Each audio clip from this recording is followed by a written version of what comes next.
Today we chat with Paddy about the upcoming MOAB Warhammer Fantasy Battle Tournament and also cover a battle that Andrew and I played on Friday. Hope you enjoy.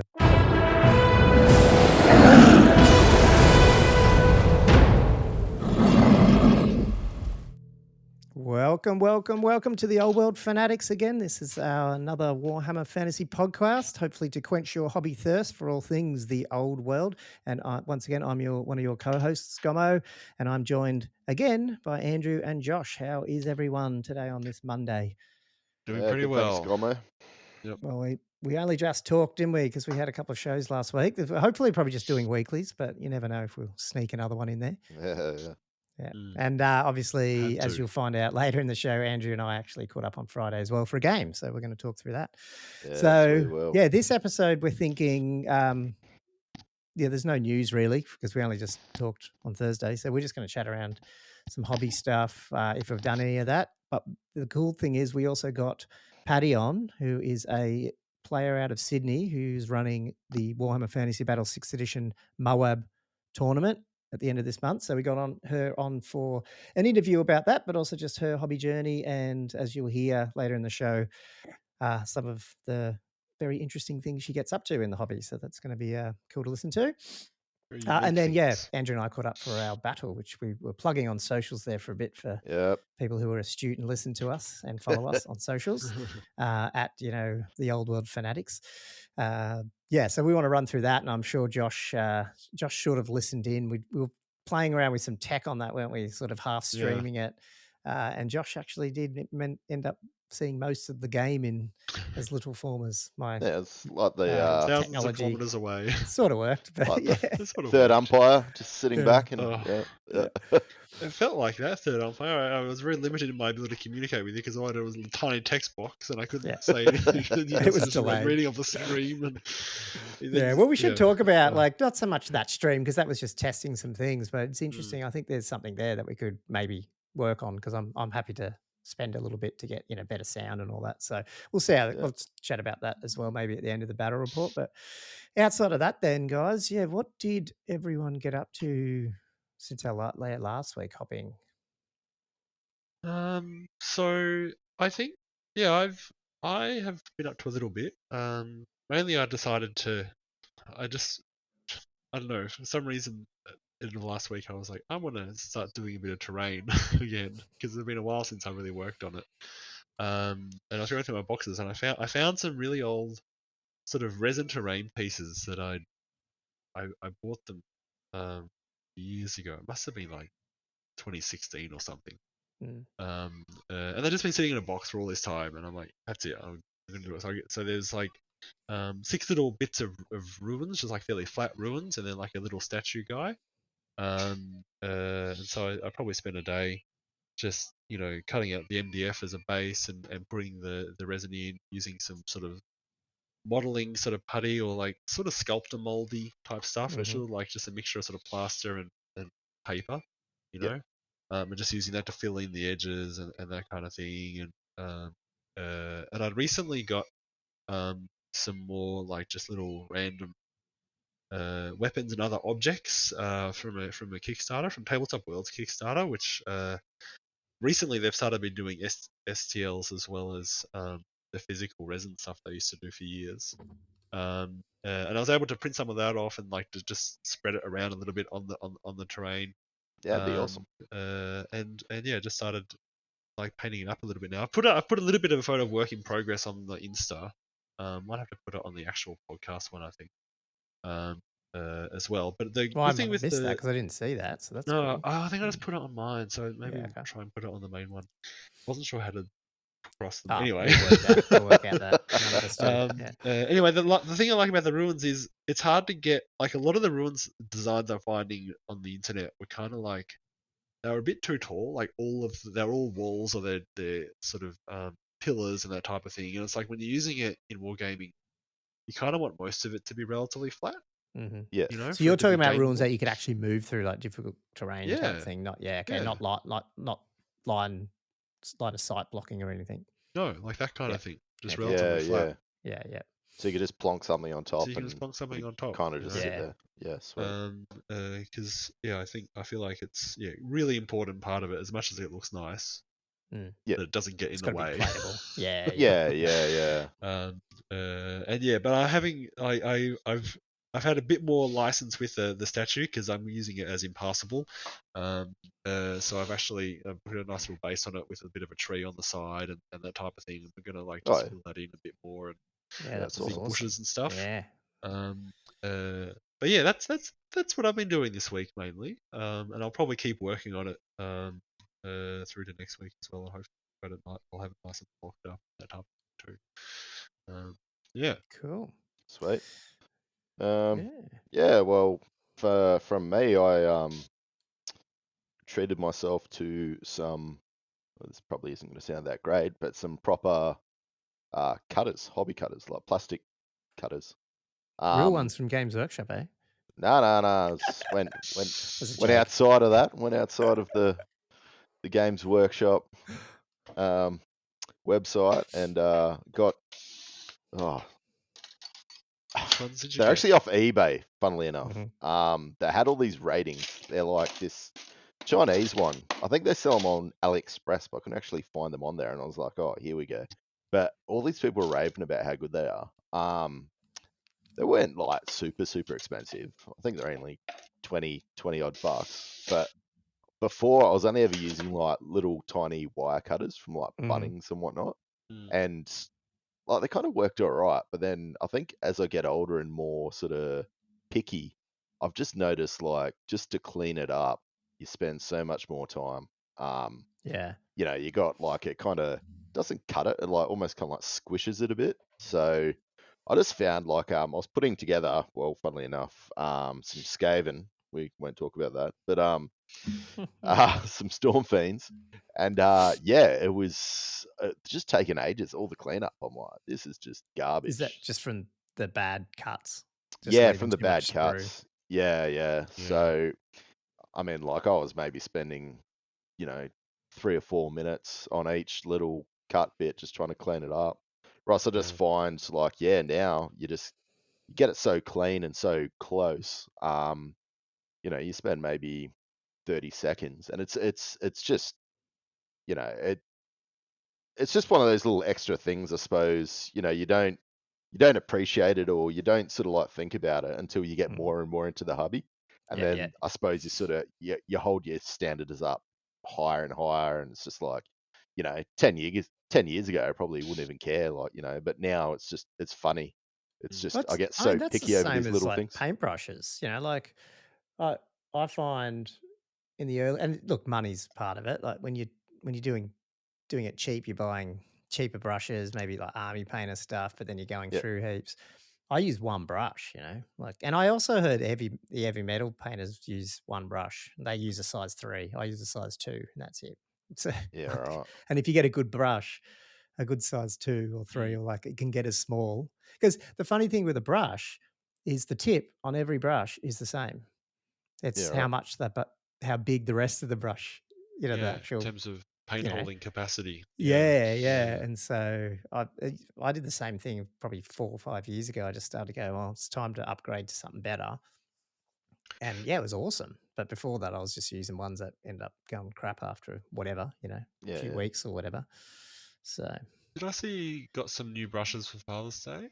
I did too. Yeah, I haven't used them yet. That's the Artis Opus dry brush kit. Oh, it's a dry brush kit. Yeah, that one. It's always out of stock.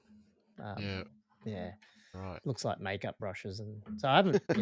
I need to follow. Have you followed his stuff? Like in terms of what's his name? I can't remember his name now. But like they do everything dry brushing, but it looks airbrushed, because they do it so good. So I'm going to try that, especially on the skeletons, because I felt like I did that before I knew what I was calling it wet dry brushing, which is what I did in my first set of skeletons like 4 years ago. And then I found I haven't been able to replicate it because I'm being impatient. Whereas hopefully with this, I'll do it properly, which is dry brushing, but using that like tiny bit of dampness to activate the paint all the time. He doesn't, and with these dry brushes, you're not supposed to wash them. You literally Like you dry brush it really? so much and just put a little bit of this detergent they got in. Not a detergent, it's a cleaner, and so you're never actually washing it underwater. You should wet it. Yeah, right. It actually stays. Yeah, I mean that's what you're supposed to do, I think, as far as I could see. And I'm like, okay, I'll try it, but we'll see. Well, that's segmented. Sorry, I butted in and segued into my brushing. That was there, me, really. I pushed you forward. That sounded really interesting. You've got to season your brush like a wok almost. keep it well seasoned. Not that anyone could see this, but this is I just use this hobby. That's probably appalling for you. Then I think this is from like JAYE or something. Yeah. So, I don't know. Yeah, Andrew, is the one you got was it a God Hand? Is that the name of the really top of the range one that's used for Gundam models and that type of thing? No. Well, I looked them up. I actually went and there was some bloke doing all these reviews, and then he came up with these, and they're just like these random ones that you get off AliExpress. Okay. Like they're not any sort of, but they're just real fine and real sharp. So the cutting blades, I suppose. Well, we'll need to add them to the show notes. Our affiliate link. It's all affiliates. We're so famous. We've got affiliates everywhere here. Yeah. But no, it was well worth the $20-odd investment. Cool. We obviously got a game in, and we talked about it. I mean, I was just painting to get ready for that, so I haven't really done anything else. And then I cleaned up for the game. Andrew coming around, I actually cleaned away all my paints and everything because I had just everything. It's sort of like you did, Josh, after Castle sold. I think you sort of just not cleaned up, but you're just like, right, that part of it's done, and now I'm trying to work out what I'll move on to next, I guess. Yeah.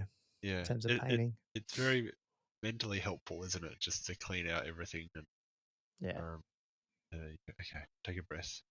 Well, in my good set of, I've got a display cabinet here where I put they're not all my painted figures, but at least the ones that I could fit in and that I actually like.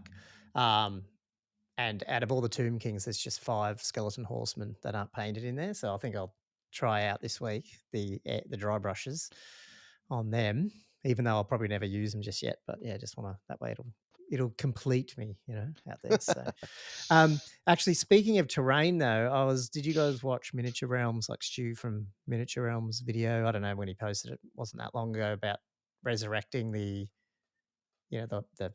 fortress, the castle fortress, the Games Workshop castle fortress. Like he did it all up again and painted it and stuff like that. And so, I looked at it today because he messaged me about something else, and I went, "Oh, that looks cool." Because I've got one, and I think I said to Andrew we should do a siege game. Yeah. And I've painted it, and it's okay, but realistically, I painted it when I was 19, and I'm 44 now. So I'm like, I'm going to take some of these. He's airbrushing like contrast paints a bit on it to make the shadows around the sort of turrets, and even what are they called? No, what are they called? Not turrets. What are the castle bits called? The little. I thought it was just like castellations. Are they? I don't know, but I think that's right. It's hard to. This is going to be hard to describe, but like on the floor part of that, up on the where they stand.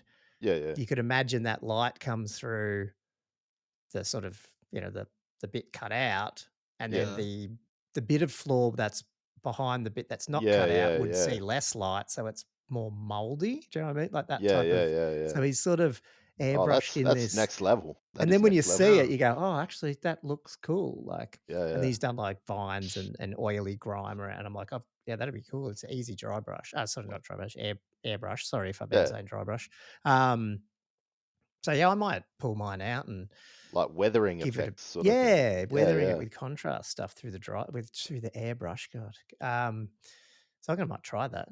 Probably not this week, but I might pull it all out, see what state it's in. I think it's all fine. So yeah, sweet. Looks cool. Love terrain. I just need to get back into it. Yeah. Do you guys have any of the really old Warhammer Siege models, like the I've got all of them. That kind of thing. Oh, you do? Yeah. So like you mean like the boiling pot? Yeah. I've got all that stuff. Again, I've painted it all, but I would have painted it back. So it'd be nice to pull out and see if I should need to get the old stripping onto it or not, or if I could just save it with a bit of wash and I don't know. Yeah, you might just need to top it up. Depends how thickly you painted it back then, I guess. Yeah. I think I did an okay job, but I mean, it's like going back to your point, Andrew, about the tools. I mean, you could have been the best painter back in 1980s with Citadel paints, but the reality is their paints now are so much better. Yeah. So like it's you don't always want to blame the tool, but sometimes it is the tool as well. Like it's you know, like Yeah, and I also feel like it's almost like as the whole hobby evolves, like we'll like, how do I put this? We all get influenced by other people at the top of the field, right? And I feel like this the general standard 10 years ago is just different, just because of the general knowledge in the community to some extent, the passage of techniques and that type of thing. I think that's a massive factor as well. Well, you had to get it through White Dwarf magazine most of the time, or your local community. And when you're in Australia, the local community wasn't great. Like, wasn't big. I shouldn't say great. It just isn't big. And nowadays, I mean, geez, there's too much on Instagram. So you like just it's so hard. Like it's great. You just got so much inspiration. So well, like YouTube videos are just like helped me so much over the years. Yeah, like you just so many different techniques, and you just that's how you do that, and that's how you do that. It's just watching people do stuff. I find it so much better than just it's like there's like a picture, and it's like see where I've highlighted here or something like that. Yeah. It's just I just love seeing the way that people just it's mainly their techniques, and then you kind of just mash everything together that you like, and you find your own sort of. Yeah, no, totally. I thought that might be a cool point. I think I might have put it on our upcoming topics one day, is just have a chat about what, honestly, like we're not, we've all got our own strengths and weaknesses in our hobbying and stuff. It'd be cool to just have a chat about what our go-to things are and what we do, like personally. And I know it's not going to be right for everyone, but it'd be pretty cool just to have a chat about some of those things, because there's always little things that you can learn off anyone, even if they're not, you might not think they're the greatest painter. They probably do something better than you in something, so. Yeah. 100%. Anyway, cool. Well, is there anything else you guys got done, or do you want to let's get Patty on and we can have a chat to her about MOAB? Yeah, sounds good. Awesome. Well, let's transition. Okay, so we're on to a fun part of the episode right now. We've got Paddy with us, who is a long-time wargamer, specifically Warhammer, I think. But, I've only just met Paddy once at Castle Assault 6 weeks ago or something. But she's running this year one of the world famous premier events in Warhammer, which is called MOAB, the Mother of All Battles. She's running the Warhammer 6th edition tournament down there in Sydney at the end of this month. So we wanted to get her on, as she's our first official guest of our new old, what's it called? The Old World Fanatics podcast. So yeah, hopefully, Patty, welcome. How are you going today? Thank you. It's an honor. I'm doing great. Yeah, excellent. Yeah, what's your Monday? What's it's been doing with you today? My Monday has been pretty chill. Finished what I needed to get done early, and I've been doing Warhammer the rest of the day. Well, it sounds like we've got the right guest on here. Awesome. Yeah, so Josh and Andrew and I just wanted to have a chat with you, specifically, obviously, about MOAB, and we can get into that a little bit, help you spruce that and hopefully get it full. But also I wanted to start a little bit with who's Paddy and how did you get into wargaming in general? So I'm Paddy. I've been doing Warhammer for a while. Recently, I've been getting into sculpting my own models. But it all started when some kid who I went to high school with just gave me a random box of night goblins. I don't remember why. I don't remember his name. I remember that I completely butchered those night goblins. As you'll do. I thought it was really cool to have them dual-wield bows. But there's only left arm bows in that box. So a couple of them were just arms reversed on the other side. Wow. Is that the 4th edition Night Goblins? Like the plastic? Yeah. Oh, God. Wow. That's crazy. That's an impressive level of butchering. Yeah, next level. And it's only gone uphill from there. Yeah. Nice. I'm just surprised. Like, obviously, that tells you something about your Warhammer and wargaming and miniature, I guess, career, if you know what I mean, in the sense that if that's you started out and then started sculpting straight away. Yeah. Is that what happened? You didn't wait 10 years and paint and then go, oh, I might do something new? No, I've always wanted to like customize my guys. But I'm pretty rubbish with green stuff. I can barely even get fill properly, but I remember wanting to do like a custom ogre man-eater army for so long. I sat down with a picture of a Phoenix Guard helmet and tried to recreate it on an ogre. Yeah. Nightmare. That's weak. Yeah, I can't green stuff. Yeah. Yeah, it's quite the art. So with your sculpting, I'm assuming did that sort of turn into just doing conversions at the start, and then obviously a bit of green stuff, and then did that go into 3D printing, only recently, or what's the background there? Yeah, I really only got into 3D modeling recently. I'd had a printer for a while at that point. Yeah. Mainly as a cost thing. And just because there's so many cool models out there. Yeah. And yeah, I did one of those Blender courses, followed along with people making monsters, and then got halfway through before I couldn't wait to start making my own. Oh yeah, that sounds pretty good. So basically, I've only seen the Bone Giant army. Have you I suppose, generated your own models to create an army before then, or? Yeah, my first army is man-eater themed ogre force. Finally realizing those old dreams. With the Phoenix Guard little helmets going on. Yeah. My high elf man-eater is a white lion. I've evolved. Yeah, it's an incredible group of man-eaters. She took it to CanCon as well, so a lot of people would have seen it there, hopefully. I'm intrigued. But they're all individually themed around different you'll armies. Have to tell us about this, because I've heard a rumor that's like, every ogre's different. Yeah. It did pretty well at CanCon, despite people saying that it wouldn't. But I've basically taken as many man-eaters as I could. I've got a big block of 6 of them, and then some lead belchers as well that are lead belcher man-eaters, and I've ran some pistol man-eaters as lead belchers as well. I feel like some of these pictures might have to make it onto the Instagram, maybe for our listeners to have a look at. I'll be quite intrigued to see what they look like. The old man-eaters, they sound quite interesting. Yeah, I've got one for every faction except for Wood Elves. Yeah, right. Is that because you ran out of points? Okay, or just to get around to that. Just to get around to it. It decided that they can't go. Ogres can't go fast enough, I guess. But yeah. So how did you? What was the motivation behind, I guess, doing it for like on an ogre army? Or was that just because you always liked ogres, or was it like? Well, I think the man-eaters themselves are such great units. They really lend themselves to like wanting to be custom. Yes.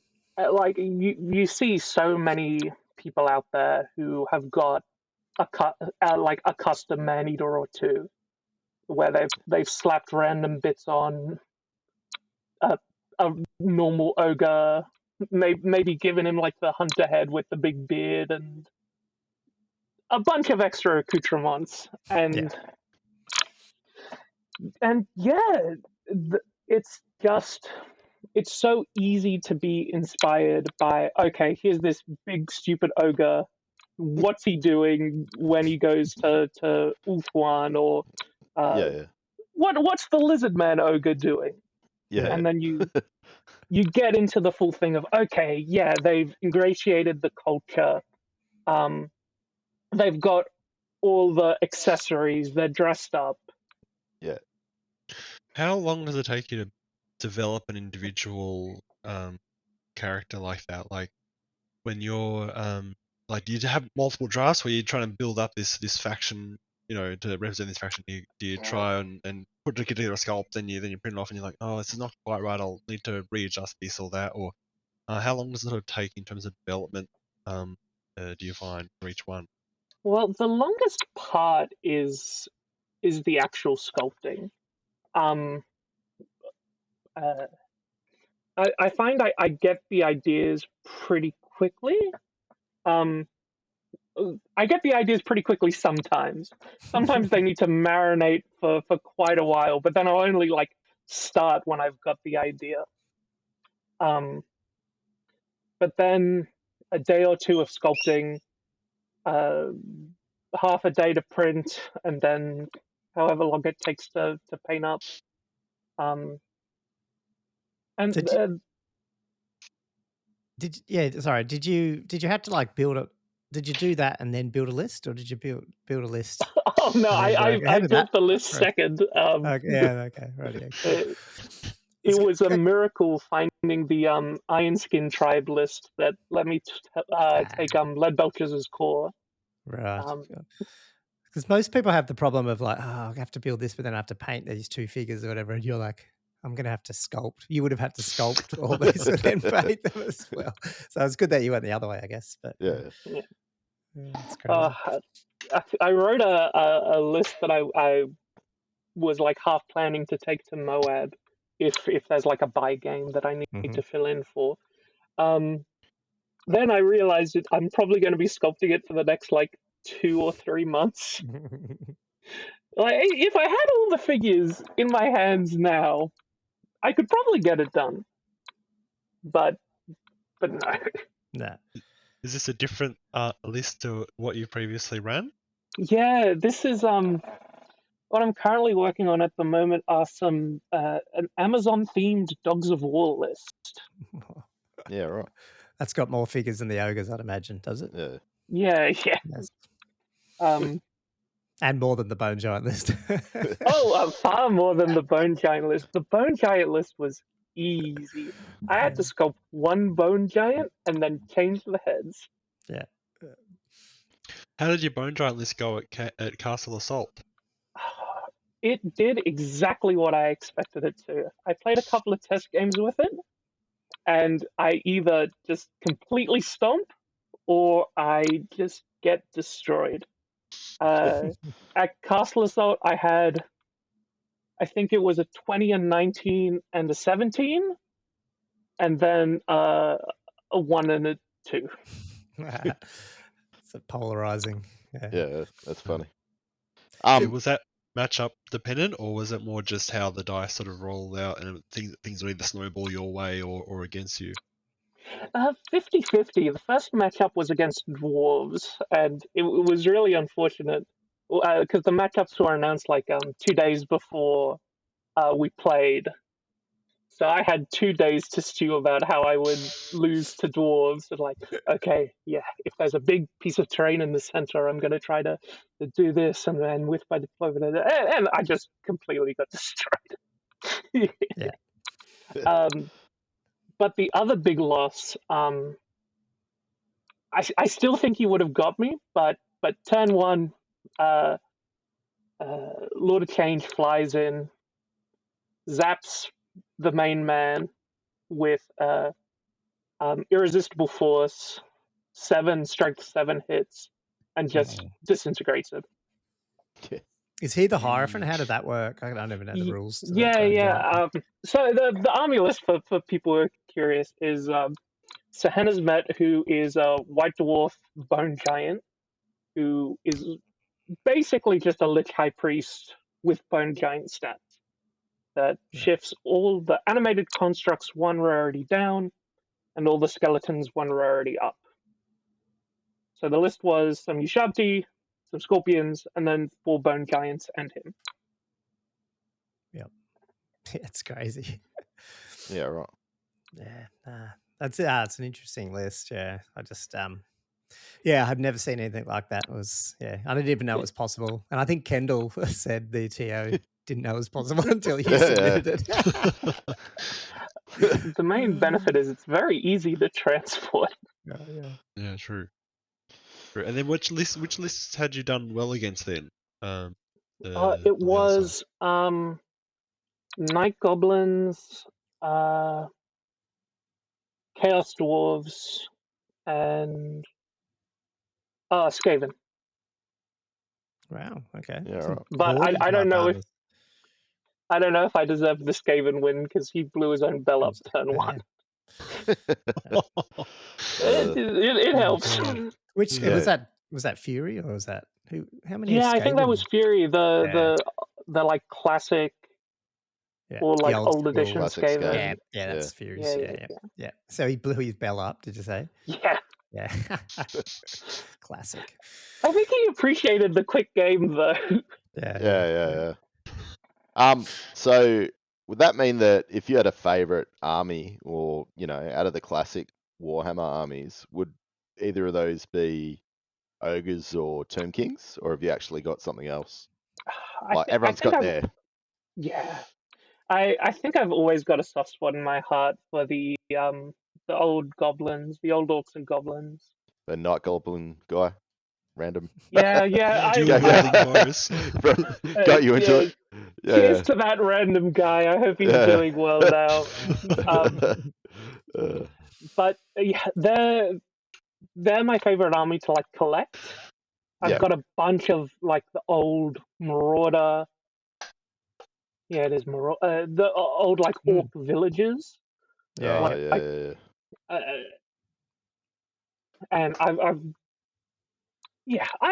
they've got a lot of charm. They were my first army.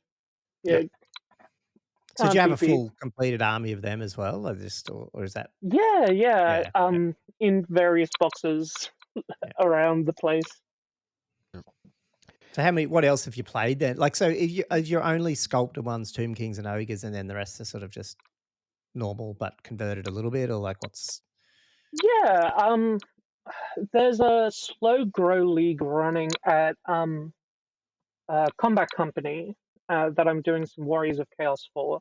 And I'm sculpting a couple models here and there for that. But mainly, it's the Bone Giants and the ogres. And then these Dogs of War coming. These Dogs of War. Yep. What's the inspiration behind the Amazon Dogs of War? That's such an interesting concept. Well, I was there was a Mordheim event that ran for a couple of months that I wish would have kept going, and I was looking through the war bands, and alphabetically the first one that I really liked was Amazon's. So I made a 7-10 man warband for that, and I really like the aesthetics. I like the faction, and there are some cool Amazon rules for Dogs of War. They've got their own magic lore that they can play with. I don't even know this stuff. Do they? Pretty average. Cool. See, that's the good thing about 6. I'm assuming this is all 6th edition you're talking about. Yeah. It's because it seemed to have the most extra stuff added, didn't it? And then suddenly, 7th came along and I think everything went power hungry crazy, and then 8th didn't last. Yeah. Well, sort of did, but not not to that level. I don't think it didn't have the amount of extensions and stuff that 6 seems to have. Wow. Well, so that's just a white dwarf thing, then, is it? Like, where do you find these? Amazon? Okay. And that is, I absolutely adore that about 6. How you can trawl through these archives and find these random rules, and even in the army books themselves, they give you different options on how to play them. The back of the book lists are just so inspiring. Like, oh, okay, cool. Here's an orc list that I can take 2 wyverns for. Oh man, that's great. Or am I really going to buy 55 snotling bases for the all snotling army? That's awesome. Oh, that sounds cool. Well, let's get on to MOAB then. So Yes. it sounded like I can't remember if this is in the before I hit record or not. This isn't your first time TOing, but it's mainly your first time TOing. So can you tell us about that? So I ran like a little event at a Good Games, advertised it poorly. I decided to fiddle around with the rules like a lot. Like, okay, you can only throw 5 magic dice at a spell based on people's suggestions for running 8th edition events online that I shouldn't have listened to. Myself, my 2 friends, and 1 other person showed up. The worst thing was everyone had to bring a painted army, had to be fully painted. Yep. I like so no one showed up.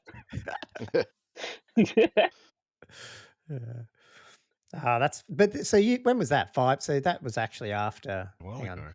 Was that? Did you say 5 years ago? That was after 8th had been dead at that point.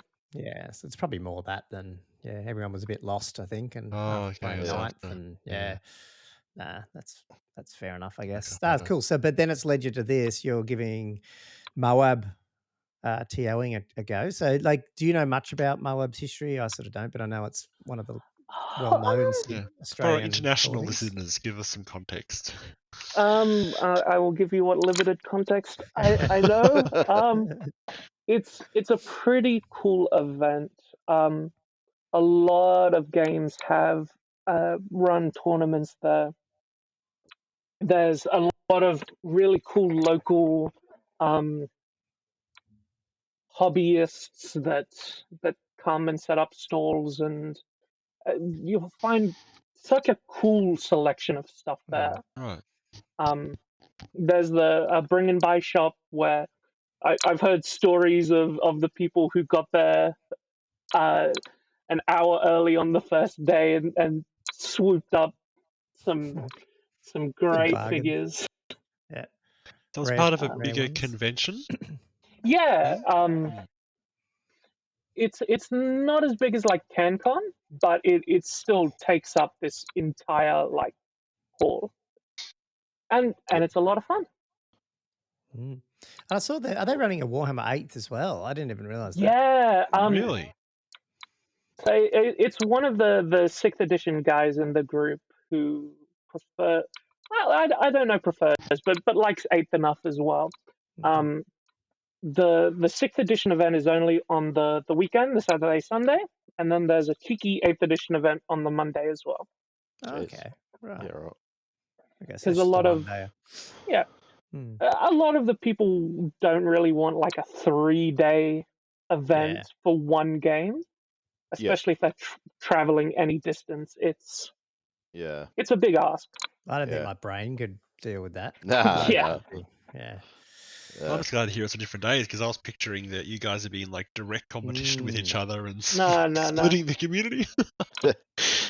That's much better. That's really good though, to be able to split it. So they're not competing. I like that. Cool. So what's the deal? What's the size? What are you running? Are you running out of the book scenarios, or like what did you decide to do with it?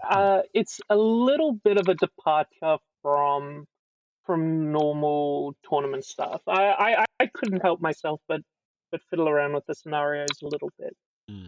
So it's 2,500 points for one, and it's 4 games across the 2 days. Cool. It's kind of got an overarching scenario of treasure hunt, like a Indiana Jonesy adventure movie. And so the scenarios are a little bit removed from normal, from like battle line type missions. Yeah. But not too far. Yeah. This isn't a narrative event. Yeah, sweet. Yeah, I can see there's been a lot of thought and creativity put into them. You know, like each one is very distinct.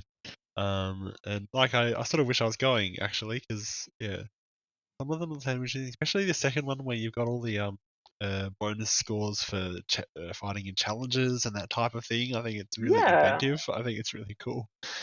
I mean, basically what I've tried to do. Oh, and yeah, you should come. Tickets are now available. Did you get that? Should I say it? Tickets are now available. So did you got more spots, or what happened there? Because I know you were saying to me that it was all filled at one point. Yeah, there was a little bit of logistical stuff, but I think that came from MOAB being very popular this year and having a lot of people in a lot of different events. But yes, we've got more space. It will be a 20-person event, I hope. Okay, cool. Sweet. Are those? We're going to have a link for all those details, I'm assuming, for MOAB. Oh yeah, I'll put them up. I've got them somewhere. In the description of the podcast. Yeah, it's frustrating because I think I said to you, Paddy, that I was very interested because obviously we're just in Newcastle, or two of us. Yeah. But I'm actually coming back that day from Fiji, so yeah, it's just so frustrating. Like, what time are you coming back? Game starts at 9. Poor commitment. I do land in Sydney. Poor commitment. Hey, there you go. There you go. Yeah. Actually, I don't know what time. I think it's about lunchtime. I think it's 9 o'clock flight out or something from Fiji. But yeah, it's just I'm just like, oh, you're kidding me. But what do you can't make it, Andrew? No, I'm Bali. So. That's right. Yeah, same deal. That's what we were talking about. Yeah, we're both bloody traveling. Oh, you're both going overseas. Yeah. Everyone's making excuses. Yeah, I know it is, isn't it? It's just excuses. That's all I hear. It's excuses. Yeah, it is. It is. But not you, listener. You're coming to MOAB. That's cool. Is there anything else that anyone should know about MOAB, at least for the Warhammer Fantasy 6th edition tournament, or is everything will be just on the link so we can definitely provide? Yeah, have a read of the players pack. I've tried to keep the scenarios pretty similar to what you'd find in normal tournament scenarios, but with just like one or two twists. If you were at ShireCon last year, Alex and Frank, the people who are running that, came up with a really cool alteration to the scoring system where you get some points for the normal 20-0 battle points, and then you get a separate amount of points for playing the objective. Right. It means that you don't get 500 more points for slaying the general or whatever, and it's very easy to get 20-0s. Yeah. And even if you are getting crushed and you still manage to play the objective, you get some points. Yeah, gotcha. Yeah, it sort of pushes that 20-0 system around, does it?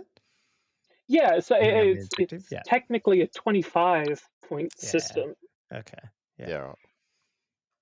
Yeah, cool. And with 4 games,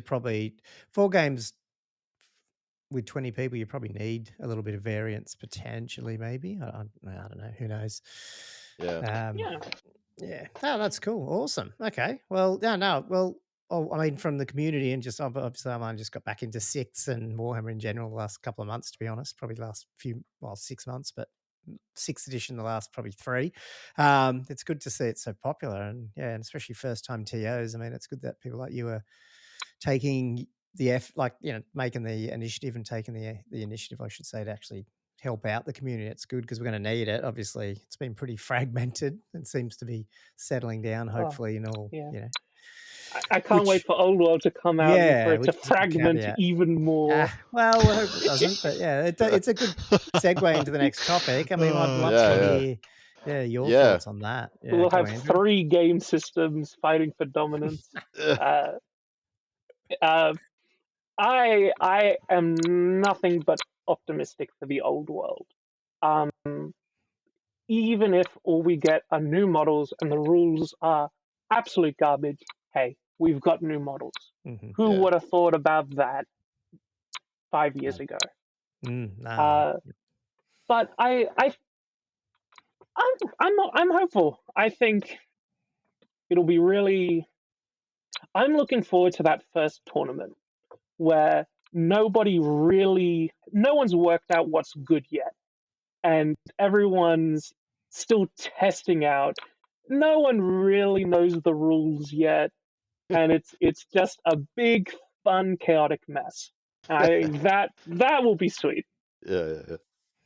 I'd love that because I didn't get that with 8s because I came in about a year and a half after it started. So it felt like even though there was new army lists, there was always those other ones that people knew how to play. And I was really excited for 9th when I thought it was going to come out. I was like, oh, good, whole new edition, see what that's like. And then it died.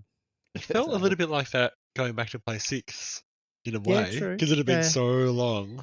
Yeah. We largely had forgotten the meta. Yeah. And there wasn't the internet like there is now, so there's no like net lists because you can't just go back and search for 6. I mean, you can try. There will be some around, but half the time it's that link doesn't work anymore, or that forum's dead. Yeah. It's on the Wayback Machine. You got to go back through there on some I tried to do that with the Podhammer stuff. To find the old builds, the microfilms. I do like trawling through some of that old stuff. Get the perspective of the time. Yeah. So, do you think with obviously the old world coming out, if it is pretty good, you think you might just, maybe sort of slow down on 6th, or is that what the vibe you're getting from the community, or you think it's going to be sort of tit for tat, 6th this weekend, old world next weekend? I mean, that's kind of how I treat 6th and 8th at the moment. I only really got into 6th because there weren't any 8th edition events happening. Yep. I'll play what people are playing. I like the idea of getting some spaced movement trays. So whatever people are playing, I can go. I can do it. Yeah. I think there's definitely going to be a few grognards that are die-hard 6th. Yeah. Well, but it's obviously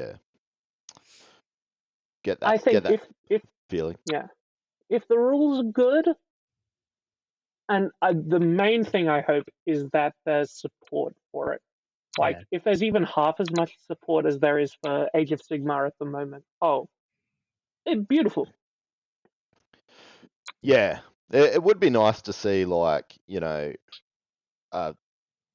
now it's like, that the youngest person is, probably, I don't know if I saw anybody under 30 at our event. So it's kind of like one of those things, the grassroots, like getting, I suppose, other people, the younger generation in, or is that just wargaming now? It's just sort of like this,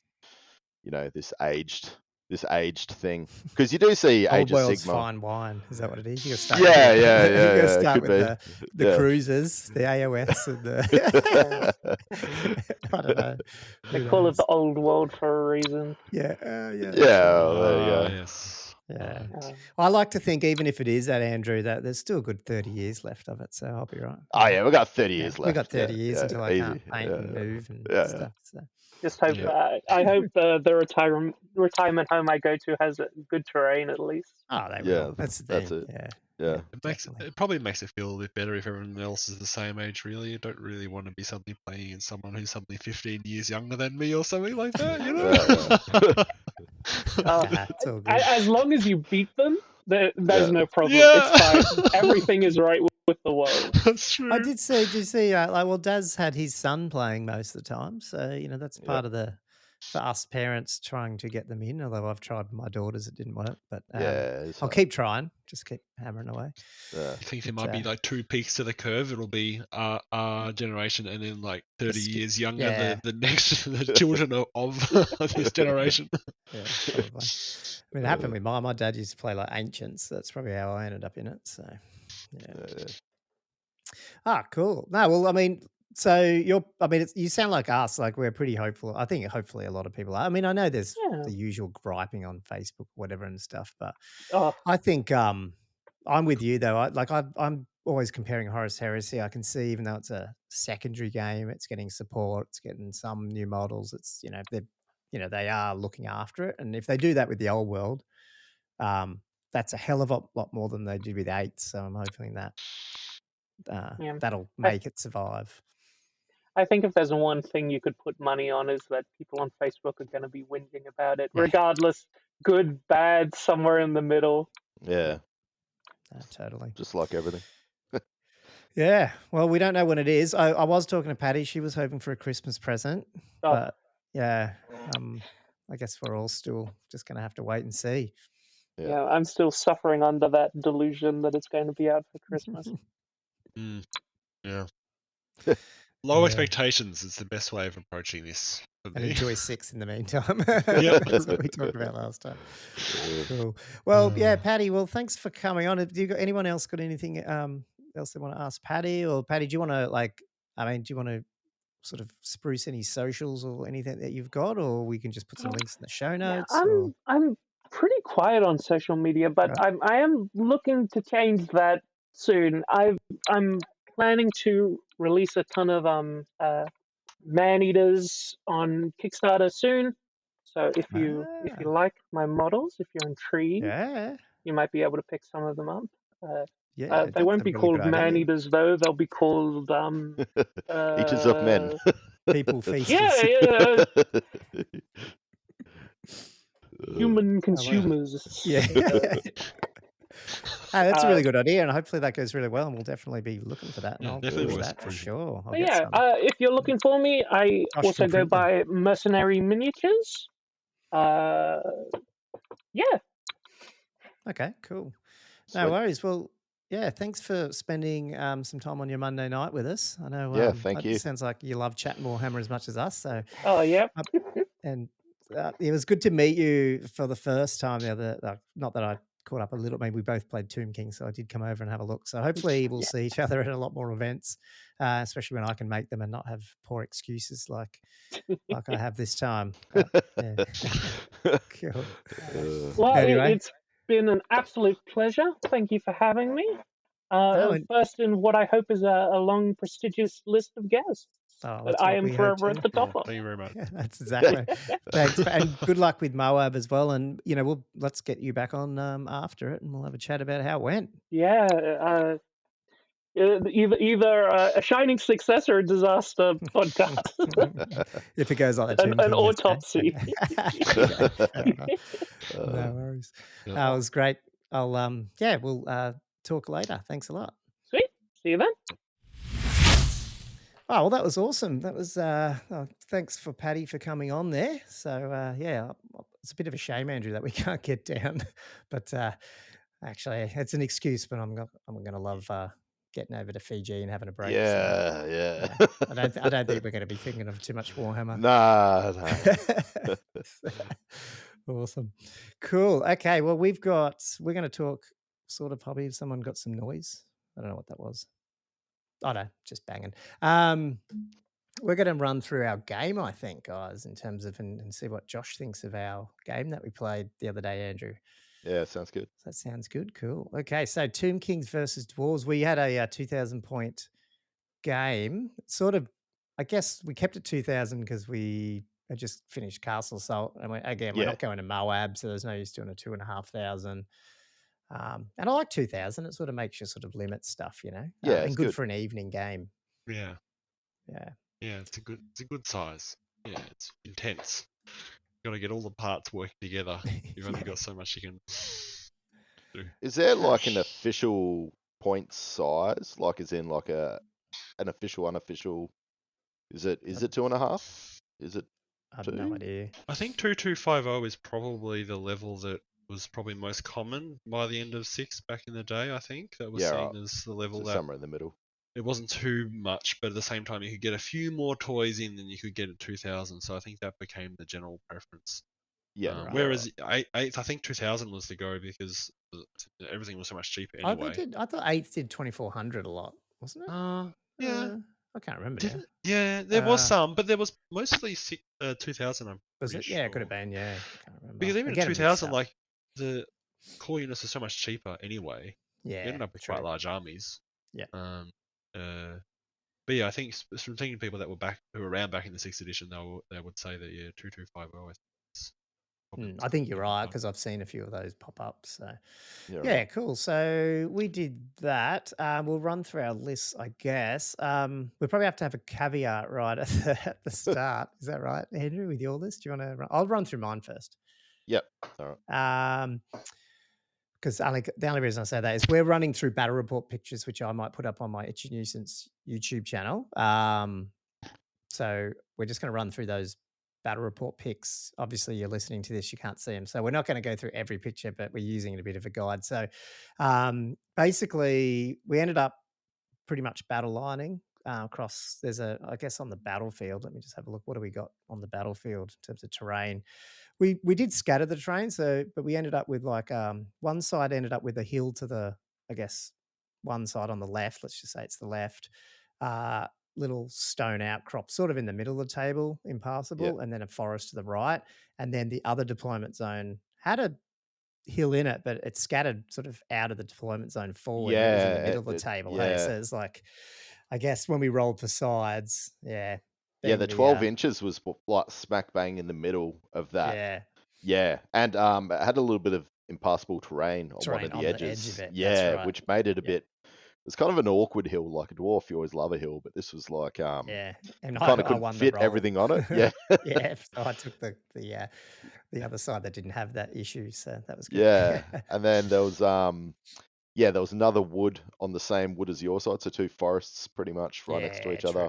And then on my right, in the corner, there was a big sort of impassable rocky outcrop as well. Yeah. So there's sort of like two sides of the board almost with a couple of sort of ways to get through, but that was about it. Nothing really much in the middle. It sort of scattered more sort of to the beginnings of the people's deployment zones. Yeah. But, that was all good. Yeah. So I've got, so I took Tomb Kings. I had a unit of 20 skeletons, archers, and they were out sort of protecting so I'll go from, I guess, my side of the table. So my right flank, which was out near the forest, that was about the only thing out there. And then I sort of cast it on the left around that hill a little bit. So I had another unit of 20 archers, my unit of 5 chariots, which had my Tomb King in there as well.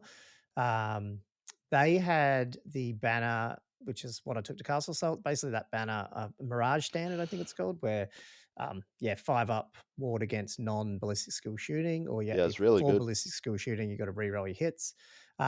They were like right up against the hill, which is on the left flank for me, and then I had my Screamer Skull catapult and casket up on that guy. My Hierophant, who could fly, was also in that middle unit of archers, and that way I could just get him where I needed to. So that's one change I made from Castle Assault in terms of just having another bunker of sort of troops that he could hang in. And then right out on my left flank on the other side of the hill had a smaller unit of Tomb Guard than what I did take before, just 16. Again, they had the Undying Banner Legion thing, so they can raise themselves back up. And I've just got a Tomb Prince in there because I took a Tomb King out of that unit to put in the chariots. And he's pretty much just got a heavy, a great weapon. That was about it. Naked apart from that. But that unit, can operate fairly independently as well. They can heal itself, and the Tomb Prince can at least get it to charge or fight and stuff like that. So the main goal, I guess, for me with that list was, I think we talked about before, on that two Entombed Tomb Scorpions as well, was just sort of hang back, but then hopefully try to deploy my chariots last in order to try find a juicy target to try and, at some point do a 24-inch charge or a very long charge. When I say 24-inch charge, obviously move up 7 or 8 inches and then hopefully with magic do a charge. But, easy said than done, as we'll find out. But that was my army. Now, before we move on, it's interesting to me that the Tomb Guard were sort of out on the flank there. Yeah. Whereas, I would normally have thought there'd be like a anvil unit, I suppose. What were your thoughts there in terms of putting him out there? Yeah, so them and the chariots were literally the last thing to drop, and I sort of ran out of room. So it was like, and then because where the dwarfs were ending up, I thought the chariots are going to have a better go at charging someone in the middle. So I put them there, and then I went, bugger it, they can just go out. That tomb guard can go out the left. And the fact that I thought, well, he's also not going to dispel their movement because he's, do you know what I mean? Like I thought that. They're not that threatening. And so they can actually get into battle. They can move 8 a turn and then hopefully charge as well. So they won't be out there for long. Was my sort of Yeah, I guess it's a deceptively mobile army if you can get the movement spells off. Yeah, it just depends how scared you are stopping the casket or not. Yeah. Yeah. Well, that's it. You've got so much stuff that you're trying to stop with your casket and your screaming skull. That, and obviously had, so many like smaller casters. It's hard juggling exactly what you want to try and get rid of. Yeah. Anyway. Yeah. I think, yeah. Sorry, yeah, just I did put my tomb. Well, actually, yeah, do your deployment because then I can tell people where I put the scorpion. Yeah, so on my right, which was facing your tomb guard, I had a unit of 10 quarrelers just running with the great weapon option behind the little rocky outcrop.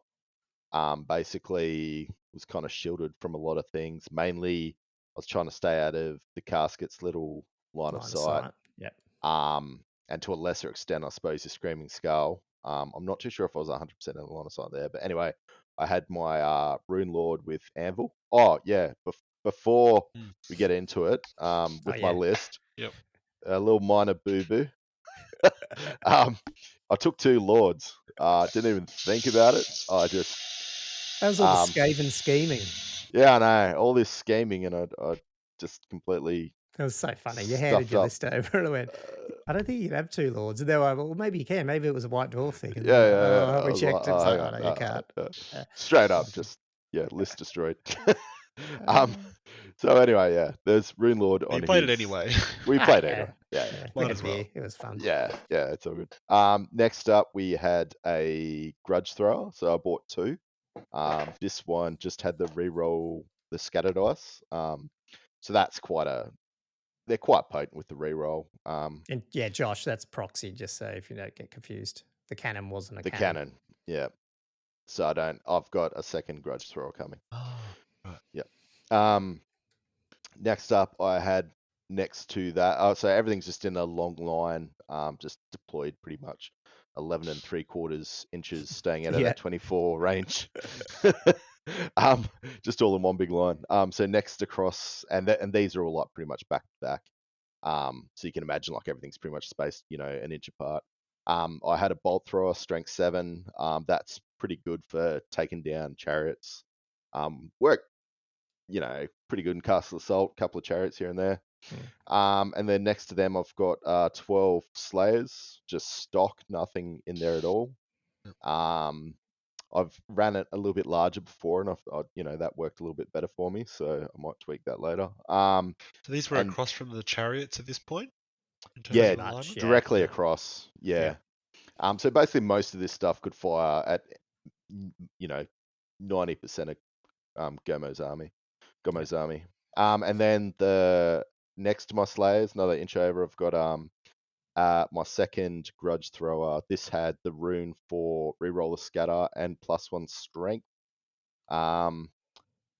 Just one of those things I find, having strength 5. I don't know if it's worth it, but if you do get a sweet little center template over a unit that is tough 4, you're going to be getting those extra wounds. And then next to that, I had another Bolt Thrower.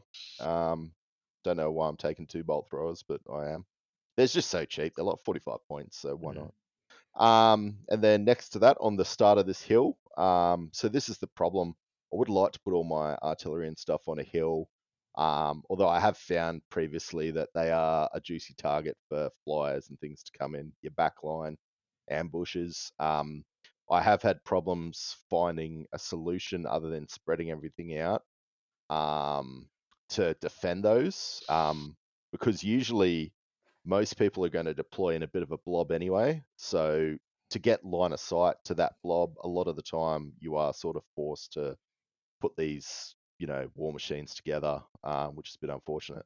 Anyway, so yeah, next on top of the hill, I had a unit of 19 Longbeards, just sword and board or hammer and board.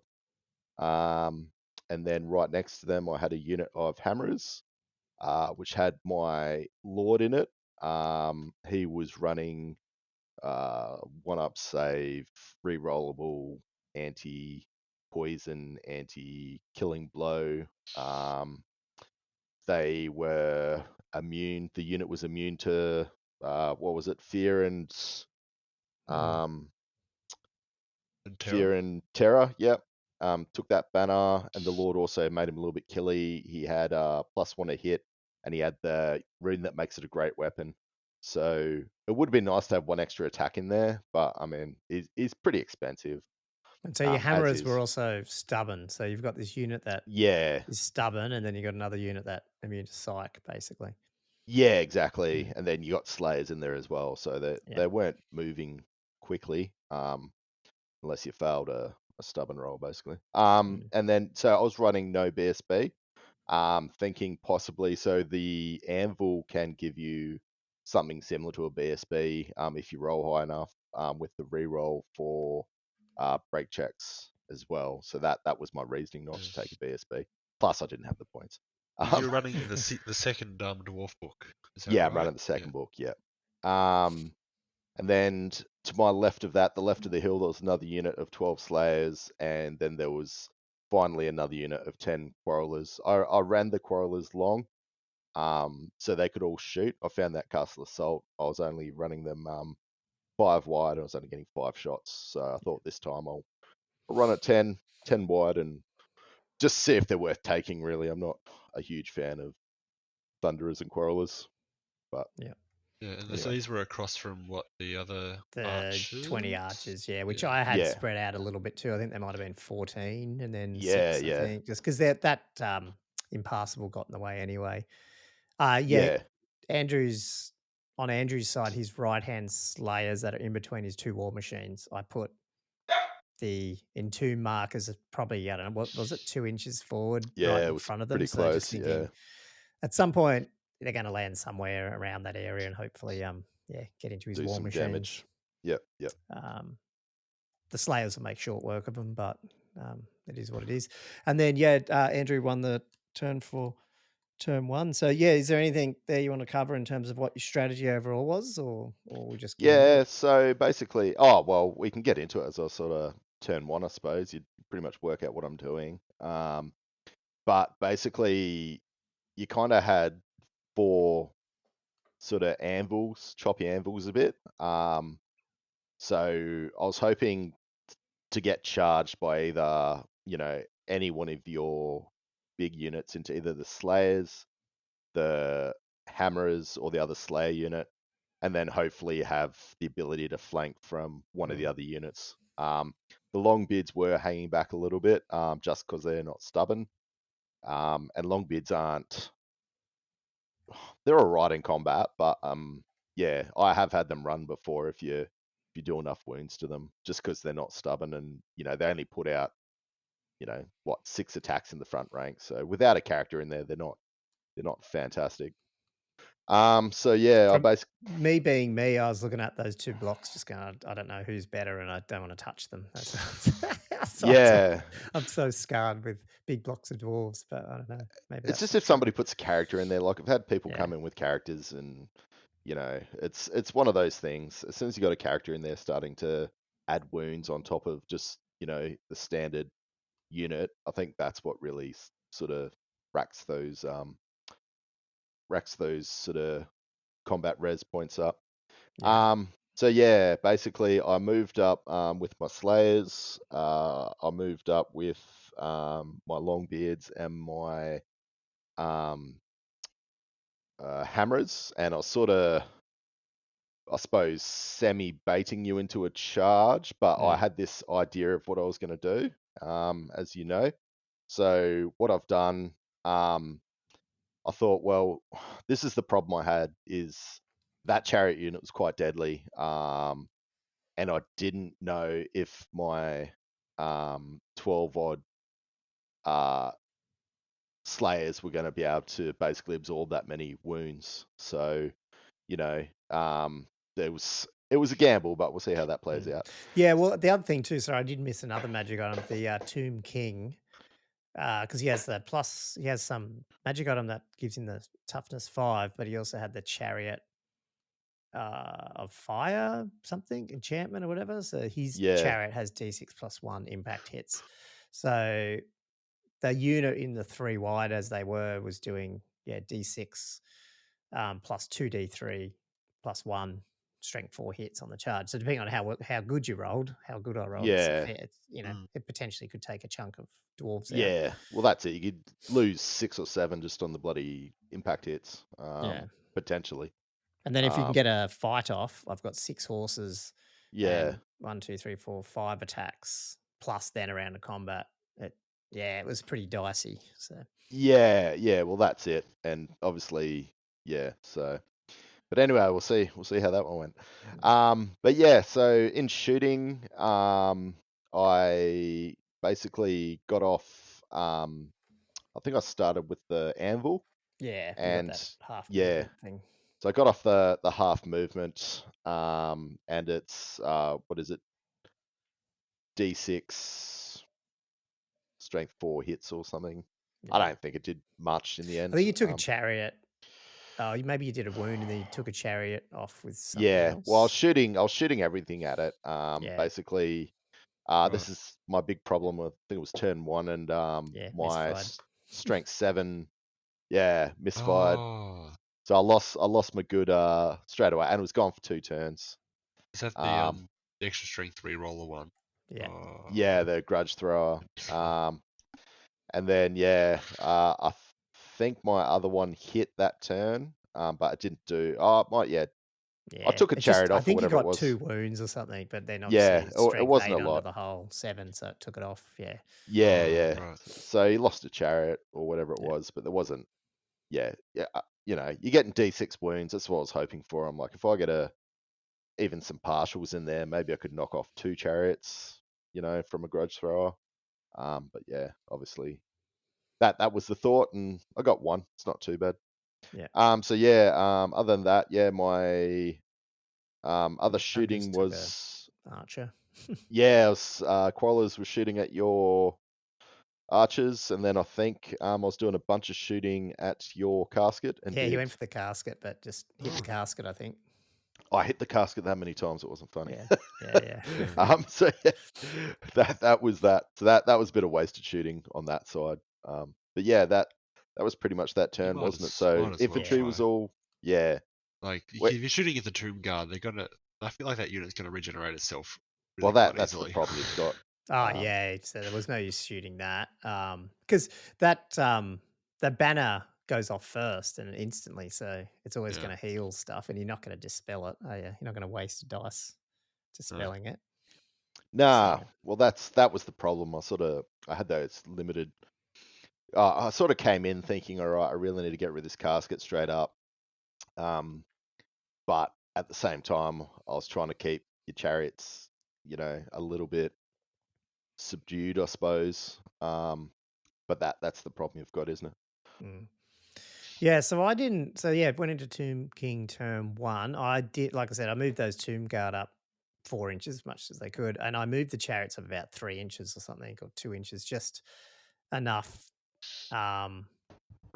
to sort of get ready. Because I thought, what's going to happen is, I by now I knew he was coming at me, so I thought, well, I don't want to just race up.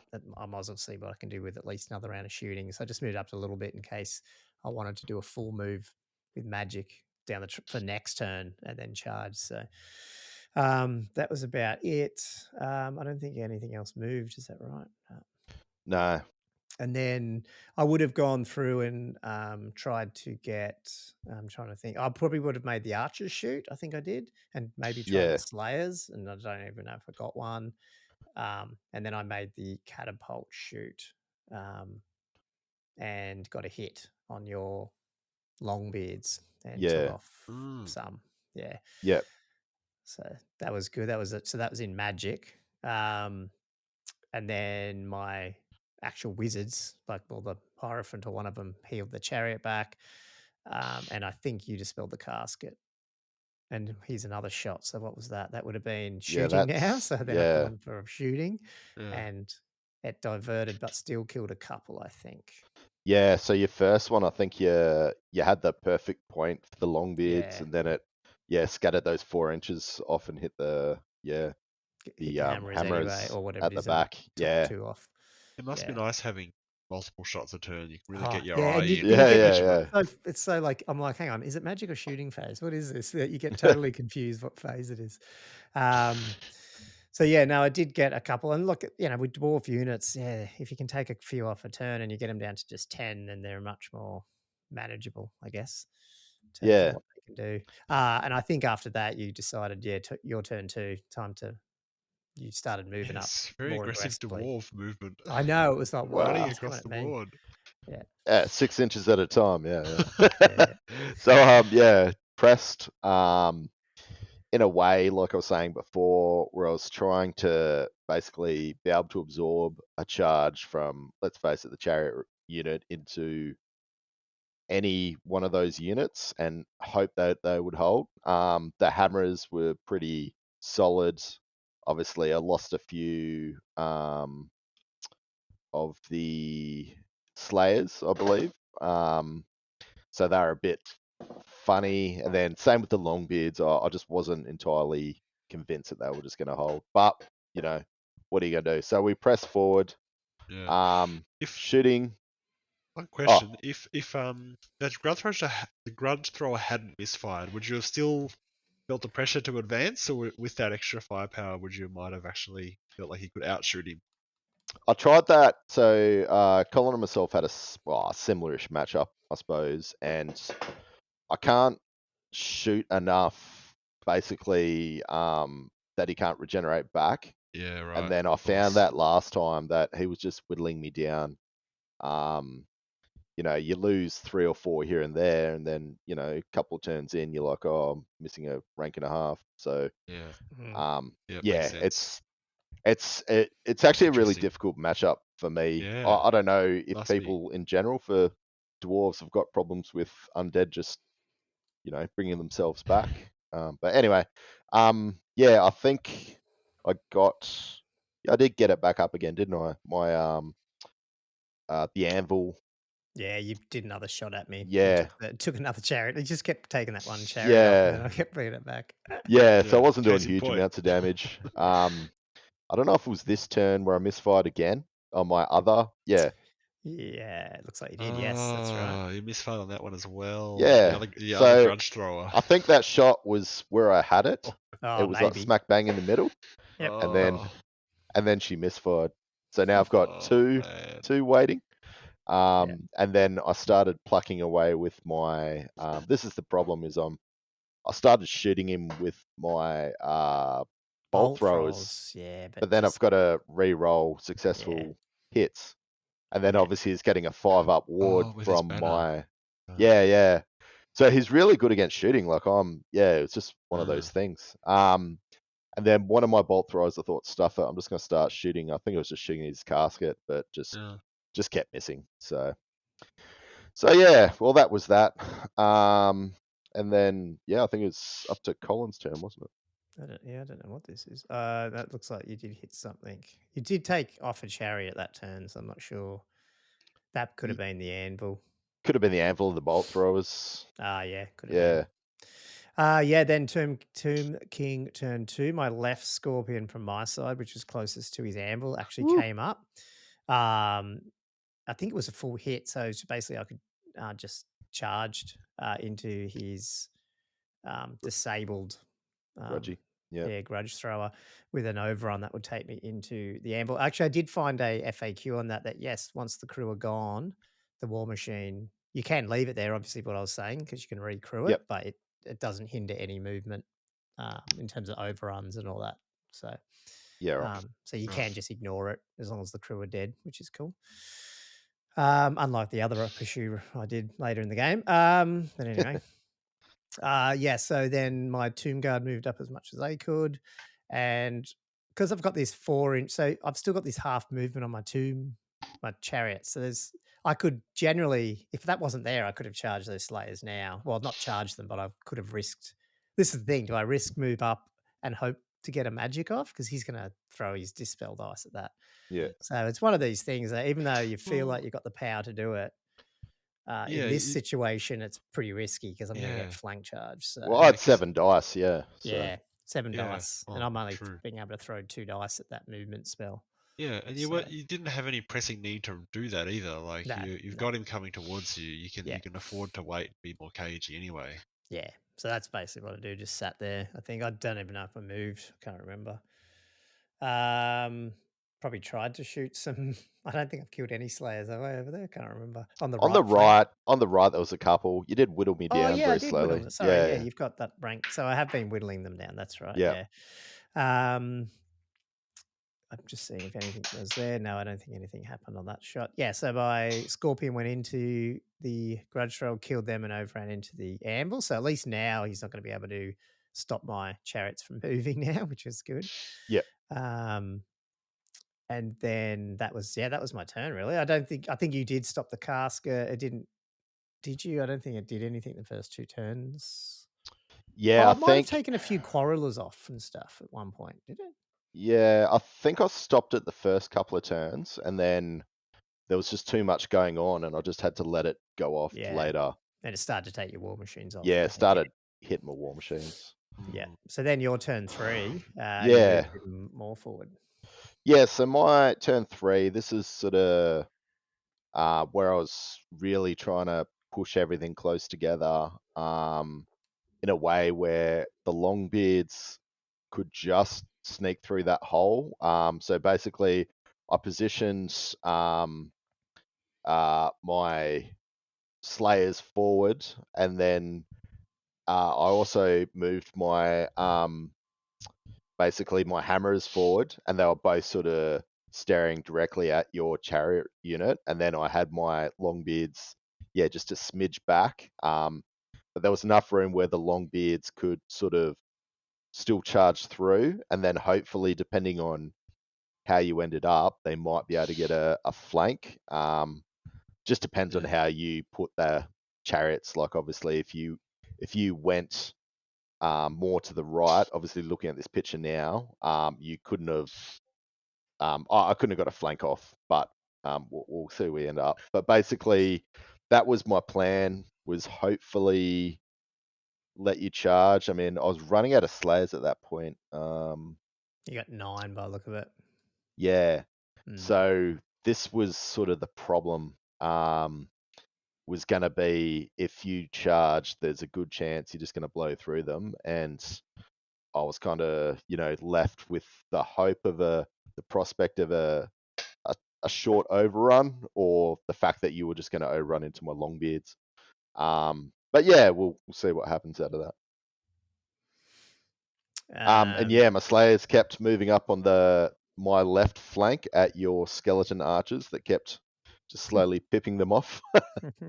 But I still had quite a few at this point. I think you've knocked off 4 there so far, turn 3. So yeah, I was shooting again. Yeah. So yeah, wasn't having the greatest time with my war machines, but hey, it's a dice game, isn't it? Maybe that wasn't your misfire dice. Maybe that was mine, because it looks like I've lost a chariot. Did you? Possibly. Yeah. You might have hit. That might could have been. Pipped. Yeah. Yeah, you might have pipped one off. Pipped one off. Then it looks like we go into combat, and I think I killing blowed your Rune Lord. I don't think it was this. No, it wasn't yet. No, not yet. They actually stayed there for quite a bit. Yeah. It was. Yeah, I think we had a couple of Scorpion versus the what is it? What's that thing again? Anvil. Yeah, Anvil. So he's got a Rune Lord there, and I just was throwing all 4 attacks into that type with a killing blow, but I wasn't getting it. And then he was winning the combat by 1, but I didn't crumble because I'm a construct. So we just sat there. This happened just sat there, 2 turns in a row or something. Yeah. Then we go to Tomb King turn 3, and I did get my second Scorpion up, and it misfired. And Andrew kindly put it right down on a board edge, right out of the game. Furthest corner away from anything. Yeah. Does make me wonder if I can't remember. It's special, isn't it? Can I bring 3 of them? Maybe I can. I don't know. I'll have to. It is special.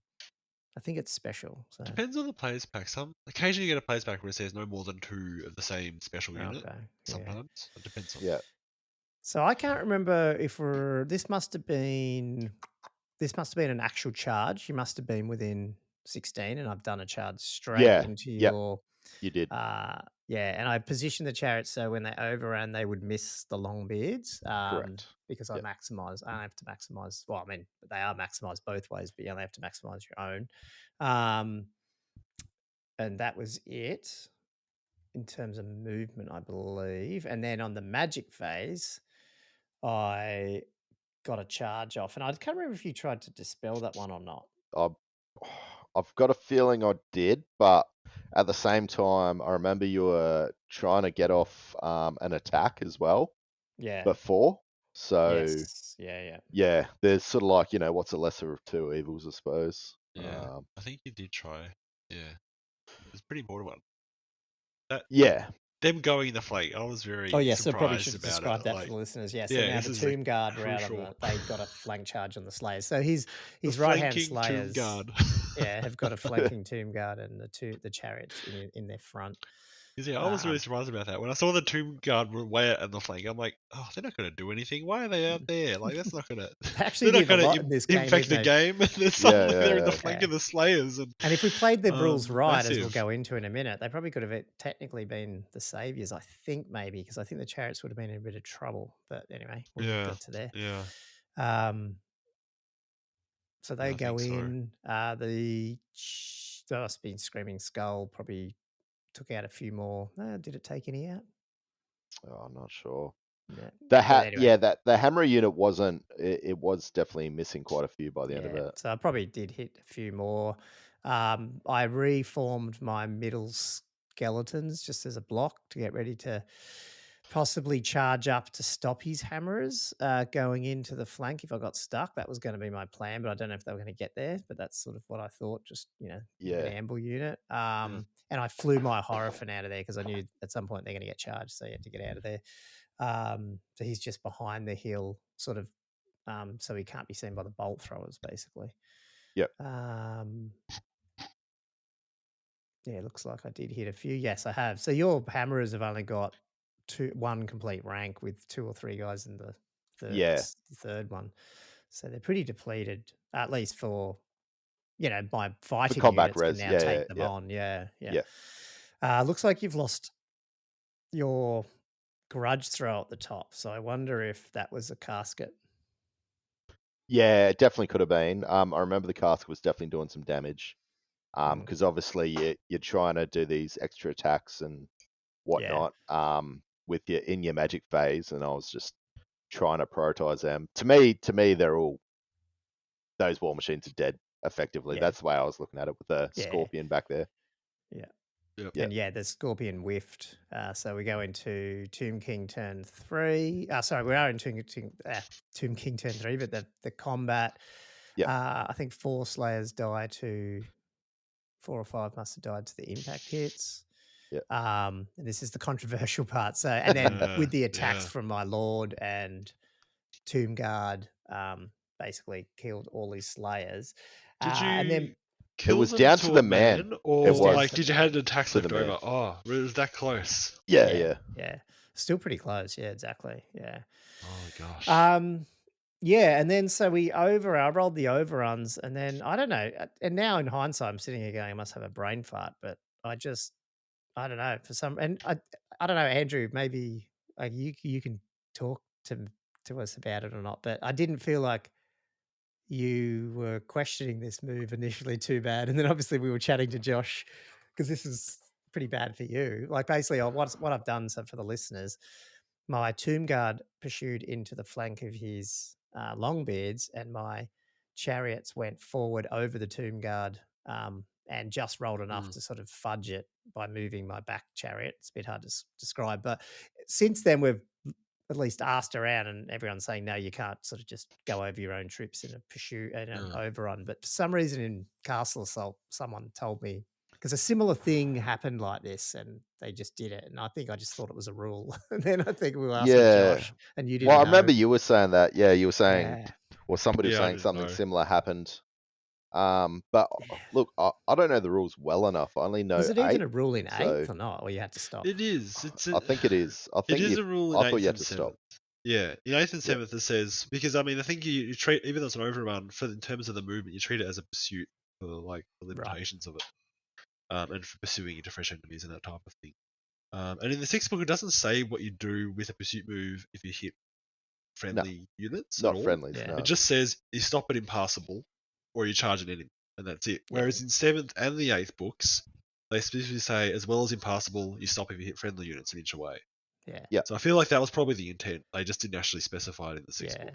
It's so funny. I was saying to Andrew, like straight away we did this, where like I've had 2 games with Andrew now, but I've had 7 games or whatever it is of 7 or 8 games of 6th, and this has come up obviously twice. So how the hell have they not play tested it when they wrote, like, why is that not written into the rules? Yeah. How many, you know what I mean? Like, it's not really that, given it's a rank and flank game, it can't be a rare occurrence. No. Now, interestingly, when you said, because I was wondering in my head when we worked out that maybe we played it wrong, I was thinking you still have the option of either having the chariots block the tomb guard, or the tomb guard block the chariots, depending on which one you'd go is overrunning first. But now I'm picturing how you line up the chariots. You actually probably can't go past the tomb guard because they're hitting the tomb guard already. My tomb right guard in the would way. have run. Yeah. And I would have done that. I would have had to just move the tomb guard, try to take out those long beards and say goodbye. Potentially say goodbye to those slayers, the chariots, because he's lords in that other unit, which would have hit my chat. Now, having said that, I remember in my head after this, I didn't even think much of this. I just thought, like, I wasn't doing it to try and get an advantage. I just thought that was the rule. Yeah. It wasn't until afterwards I'm It's going, shit, this is actually a pretty critical thing to get wrong. It really was. It's a friendly game, but like, I mean, like, I don't really care because it's like it's a friendly game, and it's not like you're going out trying to be one of those guys who make your own rules up to suit your own situation. It's like it made sense. Yeah, in the moment, like thematically, it feels right that both units can move forward. Like, it actually makes it's less intuitive that one of the units is just stuck there in a way. Yeah, you sort of think, obviously, if it happened in real life, the chariots would just fly past and the tomb guard go, oh, shit, okay, well, let them go and then I'll run. But technically, how the game works, we shouldn't have played it like it. Yeah, fair enough. Yeah. But yeah, it was a big moment because right now what we're looking at is the chariots are probably, I don't know, 8 inches away from his war machines now. And his longbeards have Tomb Guard in his flank, and his hammerers with his lord don't really have a target sitting out the wind. Skeletons. so if only you had an extra couple of slayers in that unit, eh? Yeah. Well, that's the thing, isn't it? So because you were saying you had a bigger unit in Castle Assault. Is that like how many did you have in the unit in Castle? I didn't have that many more. I had like two more, I think. But, is that all? But they just stood around a little bit longer. But I can't look. I've only played one game with this amount, but I just felt like they, you can maybe get 10 wounds off, in a round of combat, like a good one, like something like where Gomo's come forward with his chariots. You wouldn't think 10 would be unheard of with that sort of unit going into you. Yeah. Especially with no save and whatnot. But obviously, if you had a unit of 15. They would have stayed easily. Yeah. 9. Yeah. So, had you taken a couple of wounds before the combat as well? Yeah. It was down to 9? So my middle archers had just been shooting them. That's the only thing I had to shoot them really. So I just kept shooting them and eventually got a few off. So I didn't target artillery at them. I don't think it was just archers, and I was double shooting the archers with the magic sometimes. Yeah. So turn 3, 4 dwarves now. Yep. Going into finally charging something. So on my left and Gomo's right, he had his single unit of archers that were slowly shooting away at my slayers. so my Slayers finally charged in. Funnily enough, this is one of the problems, I suppose. Without having move and shoot with my Quarrelers in the back, they've just been sitting back and just shooting at these skeletons. But they haven't really done a whole lot of damage, as you can see. And because they took a few off. Yeah, took 6 or something. Is that a difference between the first and the second book that you lose move fire or something? Or am I thinking of the handgunners? Yeah, I think it is the handgunners. Yeah. Okay. But obviously you get +1 to hits. I'm not sure, but I have heard, yeah, the handgunners are a lot better for dwarves than the standard handguns. But there's other perks to the second book that I think definitely outweigh that first book. Yeah. But yeah. So anyway, running out of options on where to take the hammerers, and obviously Gomo's reformed his skeletons. That's given me enough that I was comfortable with a 6-inch charge, which is what I've done. So the hammerers went into his other skeleton archer unit. Archers, the middle archers, and he flew his is it Hierophant? What's the bloke you flew out of there? Yeah, flew him out of there behind the hill the turn before. Yeah. Yeah. So yeah, that, 2 low value units. I'm sure Gomo was more than happy for me to plug away at those while he was tidying up the rest of my army. So yeah, that's where that was. Movement wise, oh yeah, your Quarrelers on your right started because they had nothing else to do. Yeah. So I think I did 3. You're going for quarter. I was going for a quarter, I think, or I was just moving them up. Either for a quarter or to have a go at your casket. I think it was too late to get there anyway. But I've had 3 rounds of shooting at your casket, and it's done nothing. Absolutely nothing. Like that's, I've been shooting bolt throwers at it. I've been shooting Quarrelers at it, and I don't think it took a wound, did it? Like no, you can't take a wound. It's a waste of time. Like you disregard wound hits to the casket. So you're just trying to hit not the casket. The guys. Yeah, the guys just didn't take anything. Yeah. No, you kept hitting the casket, I think, or maybe rolling a 1 once, I think. Wounding a tomb card. So you got a win through it and you failed the wound anyway. Yeah, so all this shooting has just done nothing. This might be the killing blow. I think by turn 4, I might have killing blowed his rune. It was about turn 4, because I started losing magic. I remember that. But you didn't run or anything, even though you would have lost that run. I think you might have lost that one, or maybe it was a draw. Yeah, so he's unbreakable. So you just stay there. Yeah, we just stayed there. I wasn't. It's not too. I think he had 4 odd attacks. Old mate, the Rune Lord's weapon skill 6. The other guys are weapon skill 5. So it makes him harder. Like I'm hitting on 4s, but then wounding on like 3s or 2s or something. Yeah, it's just that strength. I think I was at strength 4 your tough 5 and just couldn't get the wounds through. Yeah, we're both just like pillow fighting most of the time until I rolled a 6. All you need is 1 6. Yeah. So yeah, the hammerers and the hammerers and the Slayers were going to town. Not enough with combat res to evaporate the units, but they were down to 10 odd, I think, by the end of it. So for this round, it was the first round of combat where your Tomb Guard went into my flank. Back in the center. Yeah, it went obviously as you'd expect. Only had, I think, 2 attacks, and you had your character in there.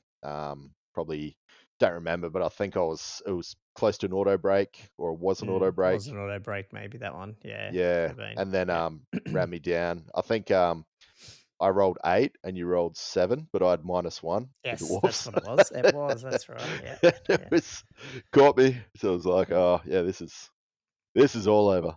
So yeah. And then Tomb King 4. So those chariots got a charge at his right hand bolt thrower.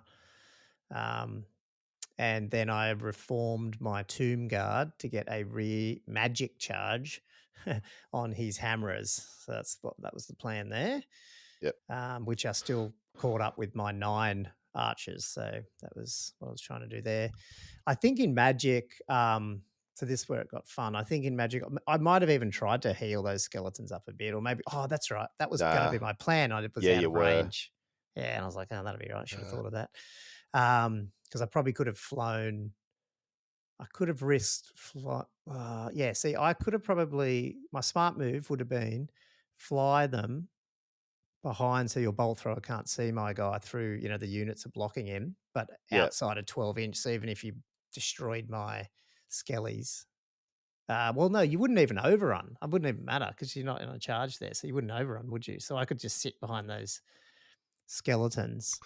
Outside of 6 inches. Out of 6 inches, and you couldn't get my guy. I think that's where I was keeping my dice, but like my dice were very...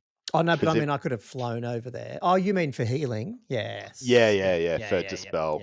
Like that was my big one. Because if they healed, I was dead. Yeah. And then I did try to magic the move into the rear, but that was where we needed Josh's... Oh, with the Tomb Guard? Yeah, something happened with the one. What was it? I only rolled... Because I only rolled one dice, and you rolled one dice and rolled a 1 or a 2. We weren't sure if it was a fail. Remember that? Yeah. But it wasn't. Is that what that was about? So he did dispel it. Yeah, there's no minimum for dispelling. That was the question there. Oh, and then I was even that was the funny thing. We come to shooting, and I'm like, "There's not much to shoot. There's only a bolt." Oh, that's right. And I'm going, I bet you I kill myself. And what did I do? I blew up my cast by Screaming Skull Catapult, trying to kill his bolt thrower. I said, points for Andrew. Because I'd fired it so it had... God, I think I rolled 4 hits over the first 2 turns. So I was like, it's done its job. I shouldn't just shoot. I should just leave it. Yeah, made its points back. Yeah. So Tomb King turn 4 in over the left flank of the dwarves, I should say. The skellies are dead now with the slayers out there. The archers. Yep. Looks like you took off only 4 skeletons, the hammerers. That's weird. Yeah. So starting to whiff there. So I did whiff pretty bad on that one. There's a dead dwarf too. So it looks like you killed 4 skellies and I killed 1 dwarf. Yeah. Which was quite. I remembered it was because I wanted to turn around and only had the next turn to be able to do it. I can't remember. Was that not this turn. The combat, or was that in combat turn. res as well? Nah, it would have been after. I reckon. I remember there was like 4 or 5 left. That's combat res there because I had 1 rank, a standard. Yeah. Oh, hang on. No, I wouldn't have got to 5. Oh, maybe that was me on 3. Oh, yeah, I'm the blue dice. Yeah, so I had 3 and he had 5. So I must have lost another 2 skellies or something like that. Yeah, because I had like an outnumber at a rank. And then I've got a feeling I only had like 1 or 2 kills. Like it was real bad. Maybe that's where I rolled those heap of 1s. Yeah, maybe. I just remember there was a massive whiff. It was just with 1s. It was just like, no. So turn 5, you then... That's funny. I should have said turn 4. I was trying to move my scorpion into the game that he'd put way slowly, out. Yeah. But then when I got close to these troll slayers, I went, well, hang on. The troll slayer is just going to wipe my guy. So I just kept moving him back. Yeah. So his troll slayers are out on the left flank trying to chase my scorpion down, but I wasn't going to let him within 6. So. Yeah. Well, I was trying to go for that table corner because I think obviously I was going to outnumber you. So I'm like, well, I'll just face you. And if you want to charge me, well, basically, go right ahead. Yeah. So moving up, still, this is my movement. I was moving the quarrelers up. They weren't doing a whole lot. And then, just went pretty much to combat. And then, finally got through those last 5 archers and with sat your there. Hammers. Yeah, yep, sat and there. with my hammers and just with sat the Tomb Guard in the background going, I'm within 8. You can't stop me charging. So we're going to turn 5. Sorry, I've done that wrong. That must be Tomb King turn 5. Yep. I get a charge off. Yep.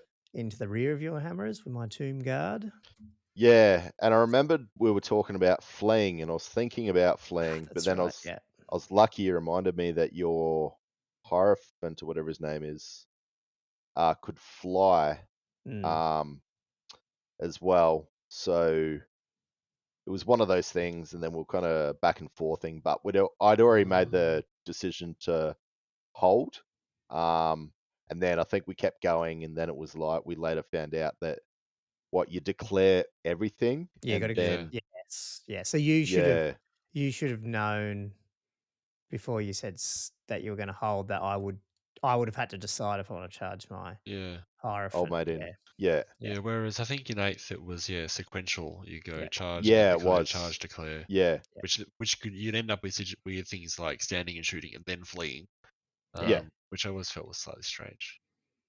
Yeah, but I mean, look, it's all about learning the rules, isn't it?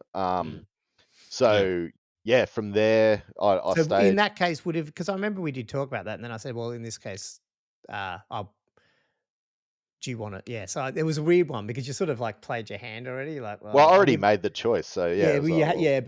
And there was no way if I'd known that rule properly, like we weren't totally sure, I wouldn't have declared my Hierophant into there because he's going to get killed. So it was only if it was worked the other way, which it didn't anyway. So which it did anyway. So it's basically.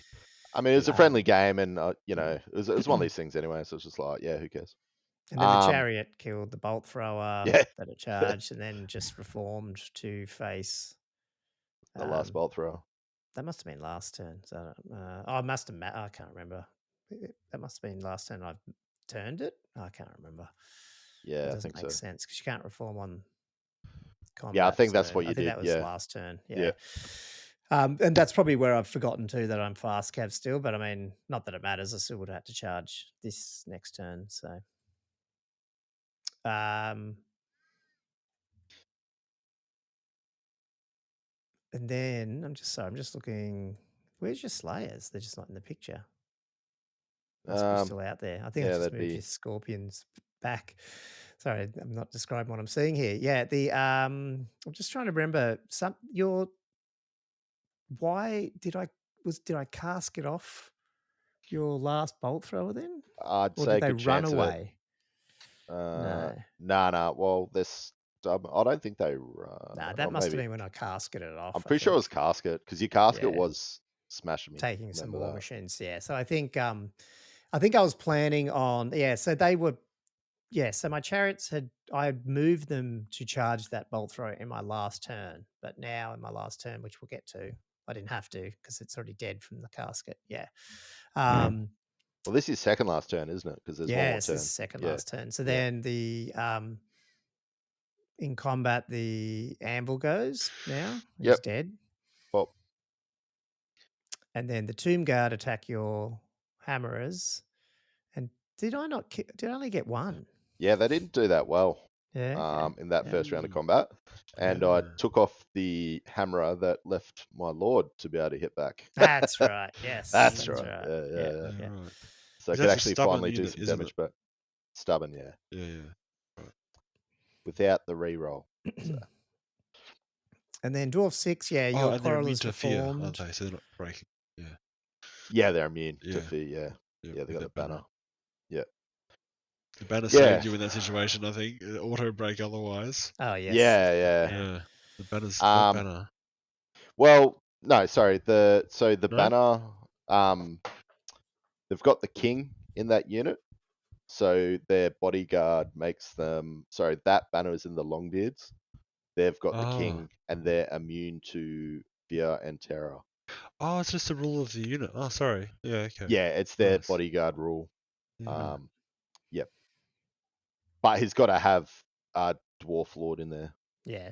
So it's not just a thing. Or general or whatever. Yeah. Oh, I think so. Oh, it's a general. No. It is. He's got to have what is it? Something blood, royal blood rule, which is only for a lord. So your quarrel is reformed right in the middle, I think, to sort of contest table quarters or tried to or something. And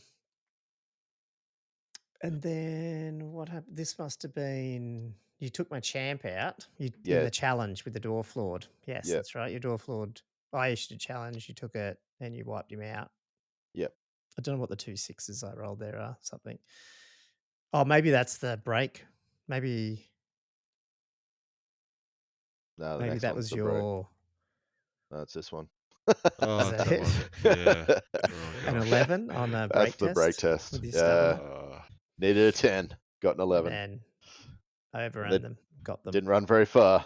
Nah. Little dwarf legs. So yeah, you didn't lose it by much. I mean, you were stubborn anyway, but you still failed on 11. Ran, and then in my last in dwarf, this is Tomb King turn 6. So I've got to fix these labels up. My chariots. This is when I remembered finally that they are fast, Kev, and I just moved them straight over here, and then magicked them into the combat with the quarrelers out on his right flank. And I can't remember if I killed them or they ran away, but they're not there in the picture. Yeah, it's probably another auto break. I've got a feeling he killed them all, but it might have been. Yeah, I think so. And that was it. That was the game, obviously. Then, and I think we worked it out. I don't know. It was a big victory. We did it. It was a big major victory, or whatever. 1,500 odd points or something. So yeah, I mean, there's a big boo boo in the middle with the overrun, which I think you would have killed those chariots, and then I reckon it's about 50-50. I was working it out because I measured it after everything had moved, just for shits and giggles, and it was 5 to 5.5 at the absolute most, including a little wheel. Because if you had a look at the front of that long beard unit, I was actually overlapping it, so it was actually it was pretty close. But I mean, I don't think I would have. It was pretty close, but I mean, at the end of the day, I've only got 4 attacks from the Lord. You know, he might get 3 through. I got 5 attacks from the rest of the unit. I might get 3 through. So it's only six wounds there. I only had 1 rank, at a flank, at a banner. You know, I might only pop another chariot, and he's still got 1 sitting there. Yeah, if I just had 1 left, then the Tomb Guard we already knew were going to kill your Longbeards. And then you could have healed back, and that's what I was figuring later. I was thinking, worst case, you've got a couple of extra war machines left, and you would have got more points, obviously, because you would have got the general and stuff. But actually, it would have been interesting to see. Eventually, my Tomb King would have been up against your Dwarf Lord, which would be interesting. Your Dwarf Lord will kill him probably, but what's his strength? What's your Dwarf Lord's strength? So he's got great weapons, so 6. Okay, but he's still tough. My guy's tough 5. Yeah. With 5 wounds, so he can still last for a little bit. I think it was 5. No, hang on, it's only tough 5, 4 wounds. I can't remember. Yeah, they've already got 4 wounds. They've got an extra wound anyway because they're Tomb King. Both be tough 5, right? Yeah. Yeah. But I mean, your guy's better fighting, so you'd eventually do it. But then I might be able to use that cool mummy curse thing and take your guy out. So you never know. Everyone dies. Everyone dies. One day I'll get to use it. But apart from, and then obviously you had 2 lords in the game anyway. Not that probably made a difference because your lord never got to do anything. So. But looking back, I don't know. Like, the only thing I was thinking is I find it very hard, like I was saying before, to protect the war machines. The only thing I was thinking is maybe run a Dragon Slayer, and if the army you're up against doesn't have ambushing, you just throw the Dragon Slayer with your Slayers. But if he does, you can just have him holding back a bit and, you know, try and intercept, I suppose, or have him near the high value war machines.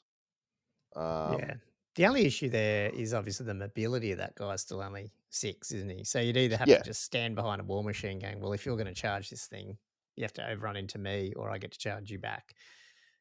But then depending on the mobility of the other thing, it can probably put itself in a position where it's not going to go near your Slayer potentially. I don't know. Yeah, well, the fact that you could like pop in and charge on the same turn, like it really limits I can do. That's not a normal ambusher rule though. Hey, they can't. It's just the Scorpion because it comes right up at the top of the turn.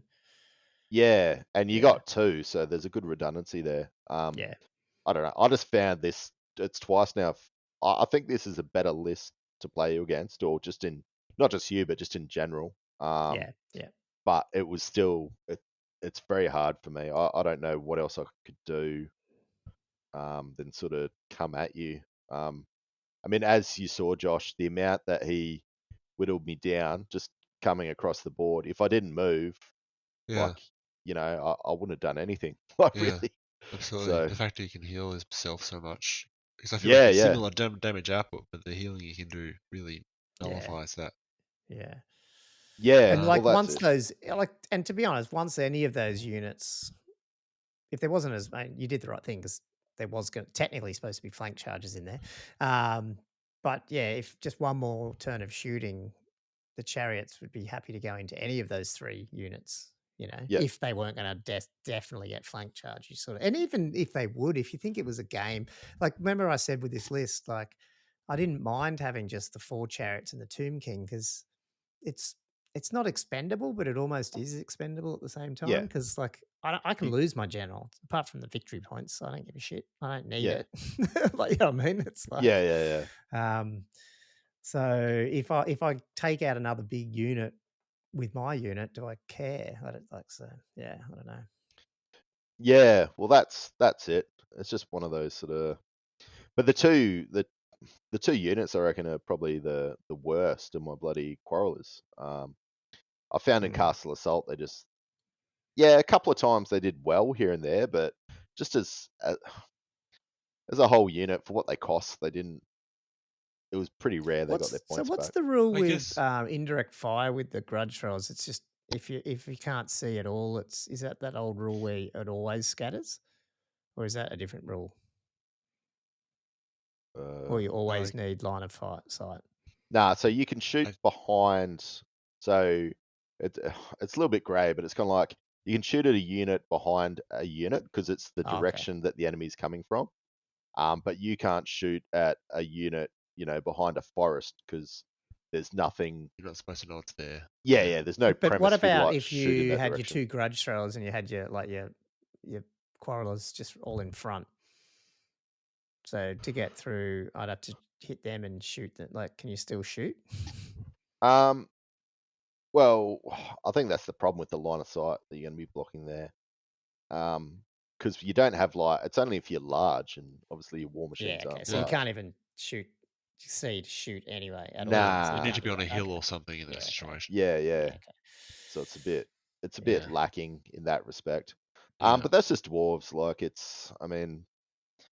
you can have like a more mobile dwarf army, but they're so heavily invested in their bloody war machines. I do wonder, and I know you sort of said you didn't do this because of how other units are, but I sometimes wonder if you got that many war machines, maybe you're better off just spreading them right across the board, make people have to fight to go and travel to go and get each one. Yeah, well, it's your high leadership, Yeah, it's just that line of sight. Like that hill was killing me because the hill was sort of poking out so far. I was really only limited to from where you set up to be able to see it was going to be, either going on the hill or going off the hill. And obviously I went off the hill. Because I was trying to go in that other little corner where the quarrelers were, shooting at where your skeletons were. But the problem is, it's kind of like, well, you're starting to get a bit far away, and you start guessing. It's some pretty big guesses. And there's a good chance you're going to get interrupted by, in the middle of the board, you're that big impassable. So If you, this is a good question. Yeah, you took 2 lords. Which one do you think you'd keep? It's a good question. I was trying to work out if I can run 2 Thanes and just get rid of the Lord. Gives you a little bit of redundancy. Thane's pretty cheap. They're only like 65 points. You could maybe just make him a little bit tanky and just give him a great weapon. That was my sort of. At the end of the day, it's like, I think it was 260 points, and you spent so much money trying to make him not die. That is only doing sort of 4 attacks, and then you might get 3 of those through. But I mean, did he have the +1 to hit? Is that guy? Yeah, +1 to hit and strength 6. So it's pretty good. Obviously not the better. You got Vamps out there, and you got Chaos Lords out there. They're going to be a hell of a lot. What's the thing more in a choppy tournament? I mean, in a tournament, dwarves probably need someone like that because you can take on those ones. Yeah. Some of the other armies, sort of like orcs, you sometimes think in a 2,000 point game, why bring a big war boss? Because they're never going to, they're always still going to get killed if they go up against like a vampire lord or a dwarf lord or a chaos lord. But some armies, generals like the lords, just aren't combating enough, and so sometimes it's better just going bugger. I'll put it into magic or something, Yeah. But sometimes being able to generate that extra few combat res, it can really turn the tide sometimes as well. True. Just increase how dangerous one particular unit is and really buffs it nicely sometimes. Yeah, well that's it. I reckon if I can get 15 Slayers, sacrifice something else there, I reckon I'll be pretty happy with that. Corralers. I guess the Corralers, if they're gonna have a purpose, it'd be clearing fast cav and chaff and that type of thing. The kind of stuff you're not going to waste a war machine shot at. Yeah, it's probably just a bad. Like if this was a normal tournament, game. Yeah, Goblin didn't really have any. No, I didn't have any. And that's he dropped his horseman. I did, and that was I mean, I don't even know if I should drop them, but because they're just so slow anyway. Because they're only moving 7 or whatever it is, or 8, and they can't march, and they're usually out of magic range. Like I can't make them move. That's why I'm just like, well, you're better off maybe using something else for. Like my tomb scorpions almost act like it, because even if they're not there, if you put the markers down, they sort of feel like something's potentially going to be there. You know what I mean? I don't sort of need the fast cav. Obviously, I lack diverters then, but I mean that's what the skeleton units will have to be, I guess. Yeah. You're going to keep the tomb guard going. Like, are you tempted to have a second unit of chariots? I guess is what I'm trying to ask you. Yeah, I would like to try that and just piss off the tomb. Even though it's annoying because in this game the tomb guard did heaps. They did, but in a role that they're not designed to do. Like you could argue if that was a unit of chariots, they would have been same thing, if not better. Yeah. Like, no, totally. funny. So that's why I thought, yes. So I think, I just need to I might even be able to get chariots and some sword and board skellies or something like that as well, and just have, so definitely that'd probably be my next things to paint up. So I obviously am picking things that I know I've got, so I can just keep painting them. So because sword and board skeletons, they'd have light armor as well, right? So you have the 4 up in combat. 4 up in save, in combat, sorry. Which is pretty decent. A little I just think block. At the end of the day though, like even this game against toughness 4, they still took out enough toughness 4. Like when you got 40 shots going and sometimes 80, depending on how wide you can get them and how many magics you can get, the archers just, do I don't know, they're worth having, I reckon. And then if I'm in combat, they're going to die anyway. Do I care if they're no save or 4 up save, Was it the archers that killed the 2 slayers? Yeah. Well, they've won you the game. Yeah. So this is the thing, like, because they were doing. I was only 11 shots, I think, is the way I had them positioned, but I was double firing them a lot, just to try and whittle them down.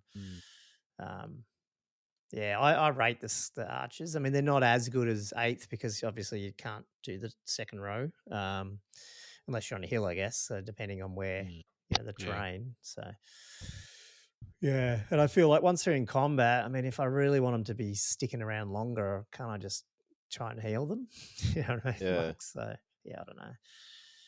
Yeah. Anyway, that was the game. I'm liking. I mean, geez, the other thing is I've never actually played this before, but the Tomb Guard are actually one of the better armies in 6th edition.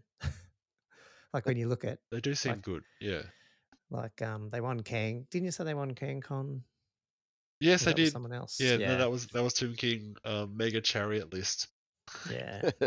So they're definitely their magic chariots. It's simple and it's not damaging as such, but it is the result of it is damaging because of the way the casket works and firing off screaming skull catapults. And they're a good army actually. So they're tough, I think, to play against. Yeah, and I think you've got a number of different ways you can approach it, how to build it. Like you could go to 2 caskets, or you could go like Bone Giant way, or you got some interesting builds and options. But I think the chariots are sort of the core power that you're getting.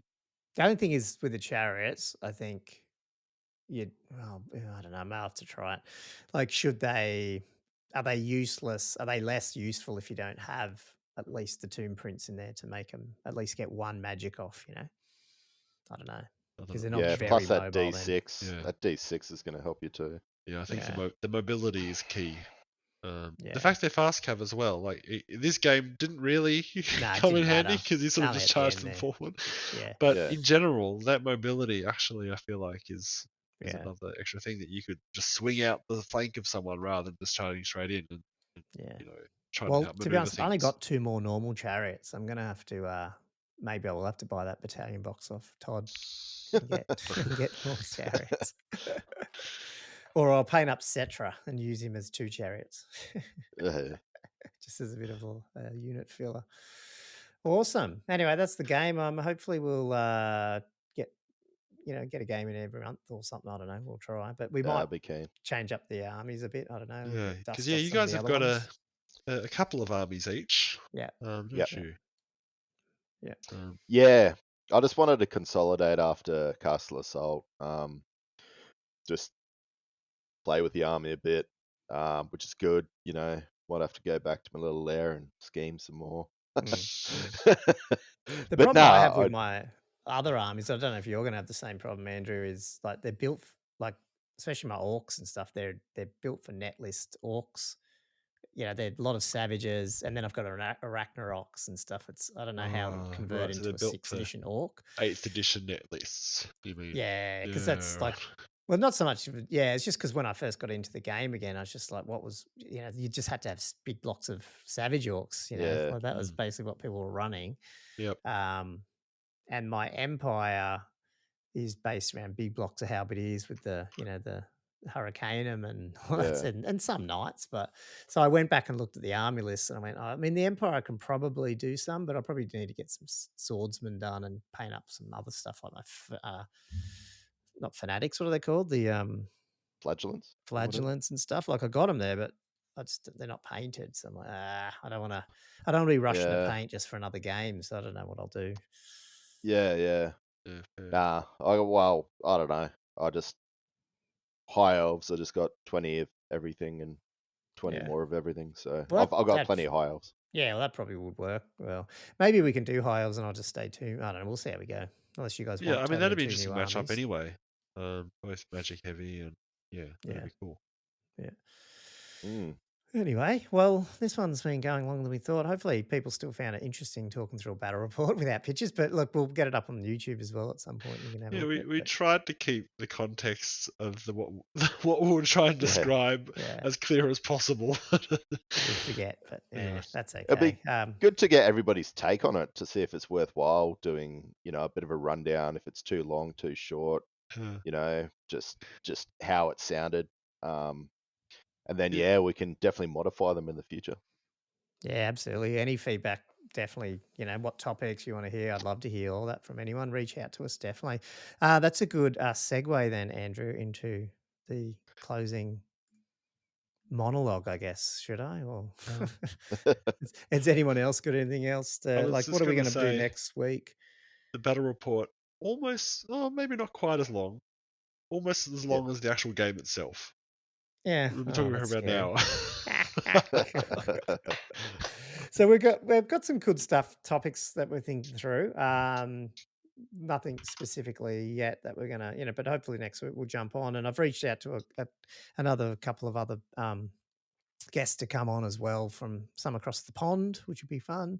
But yeah, we're like Andrew said, we're after any feedback and comments on the actual episodes and the length and all that and what you guys want to hear. Because at the end of the day, our job's to keep everyone entertained in whatever version of Warhammer you want to do until the old world comes out, basically. And then we'll either stick to the old world or we'll keep doing everything still, depending on how it goes. Just depends.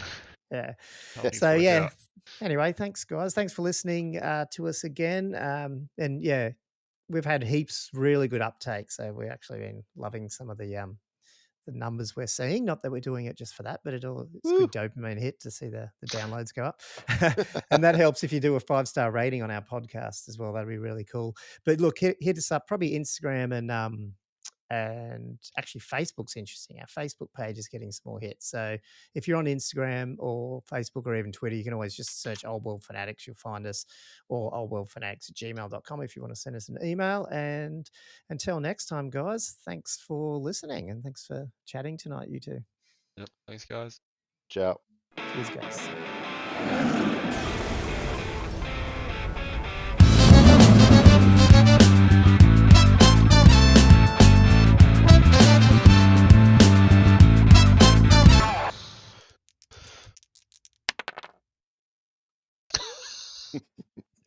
Josh loves that.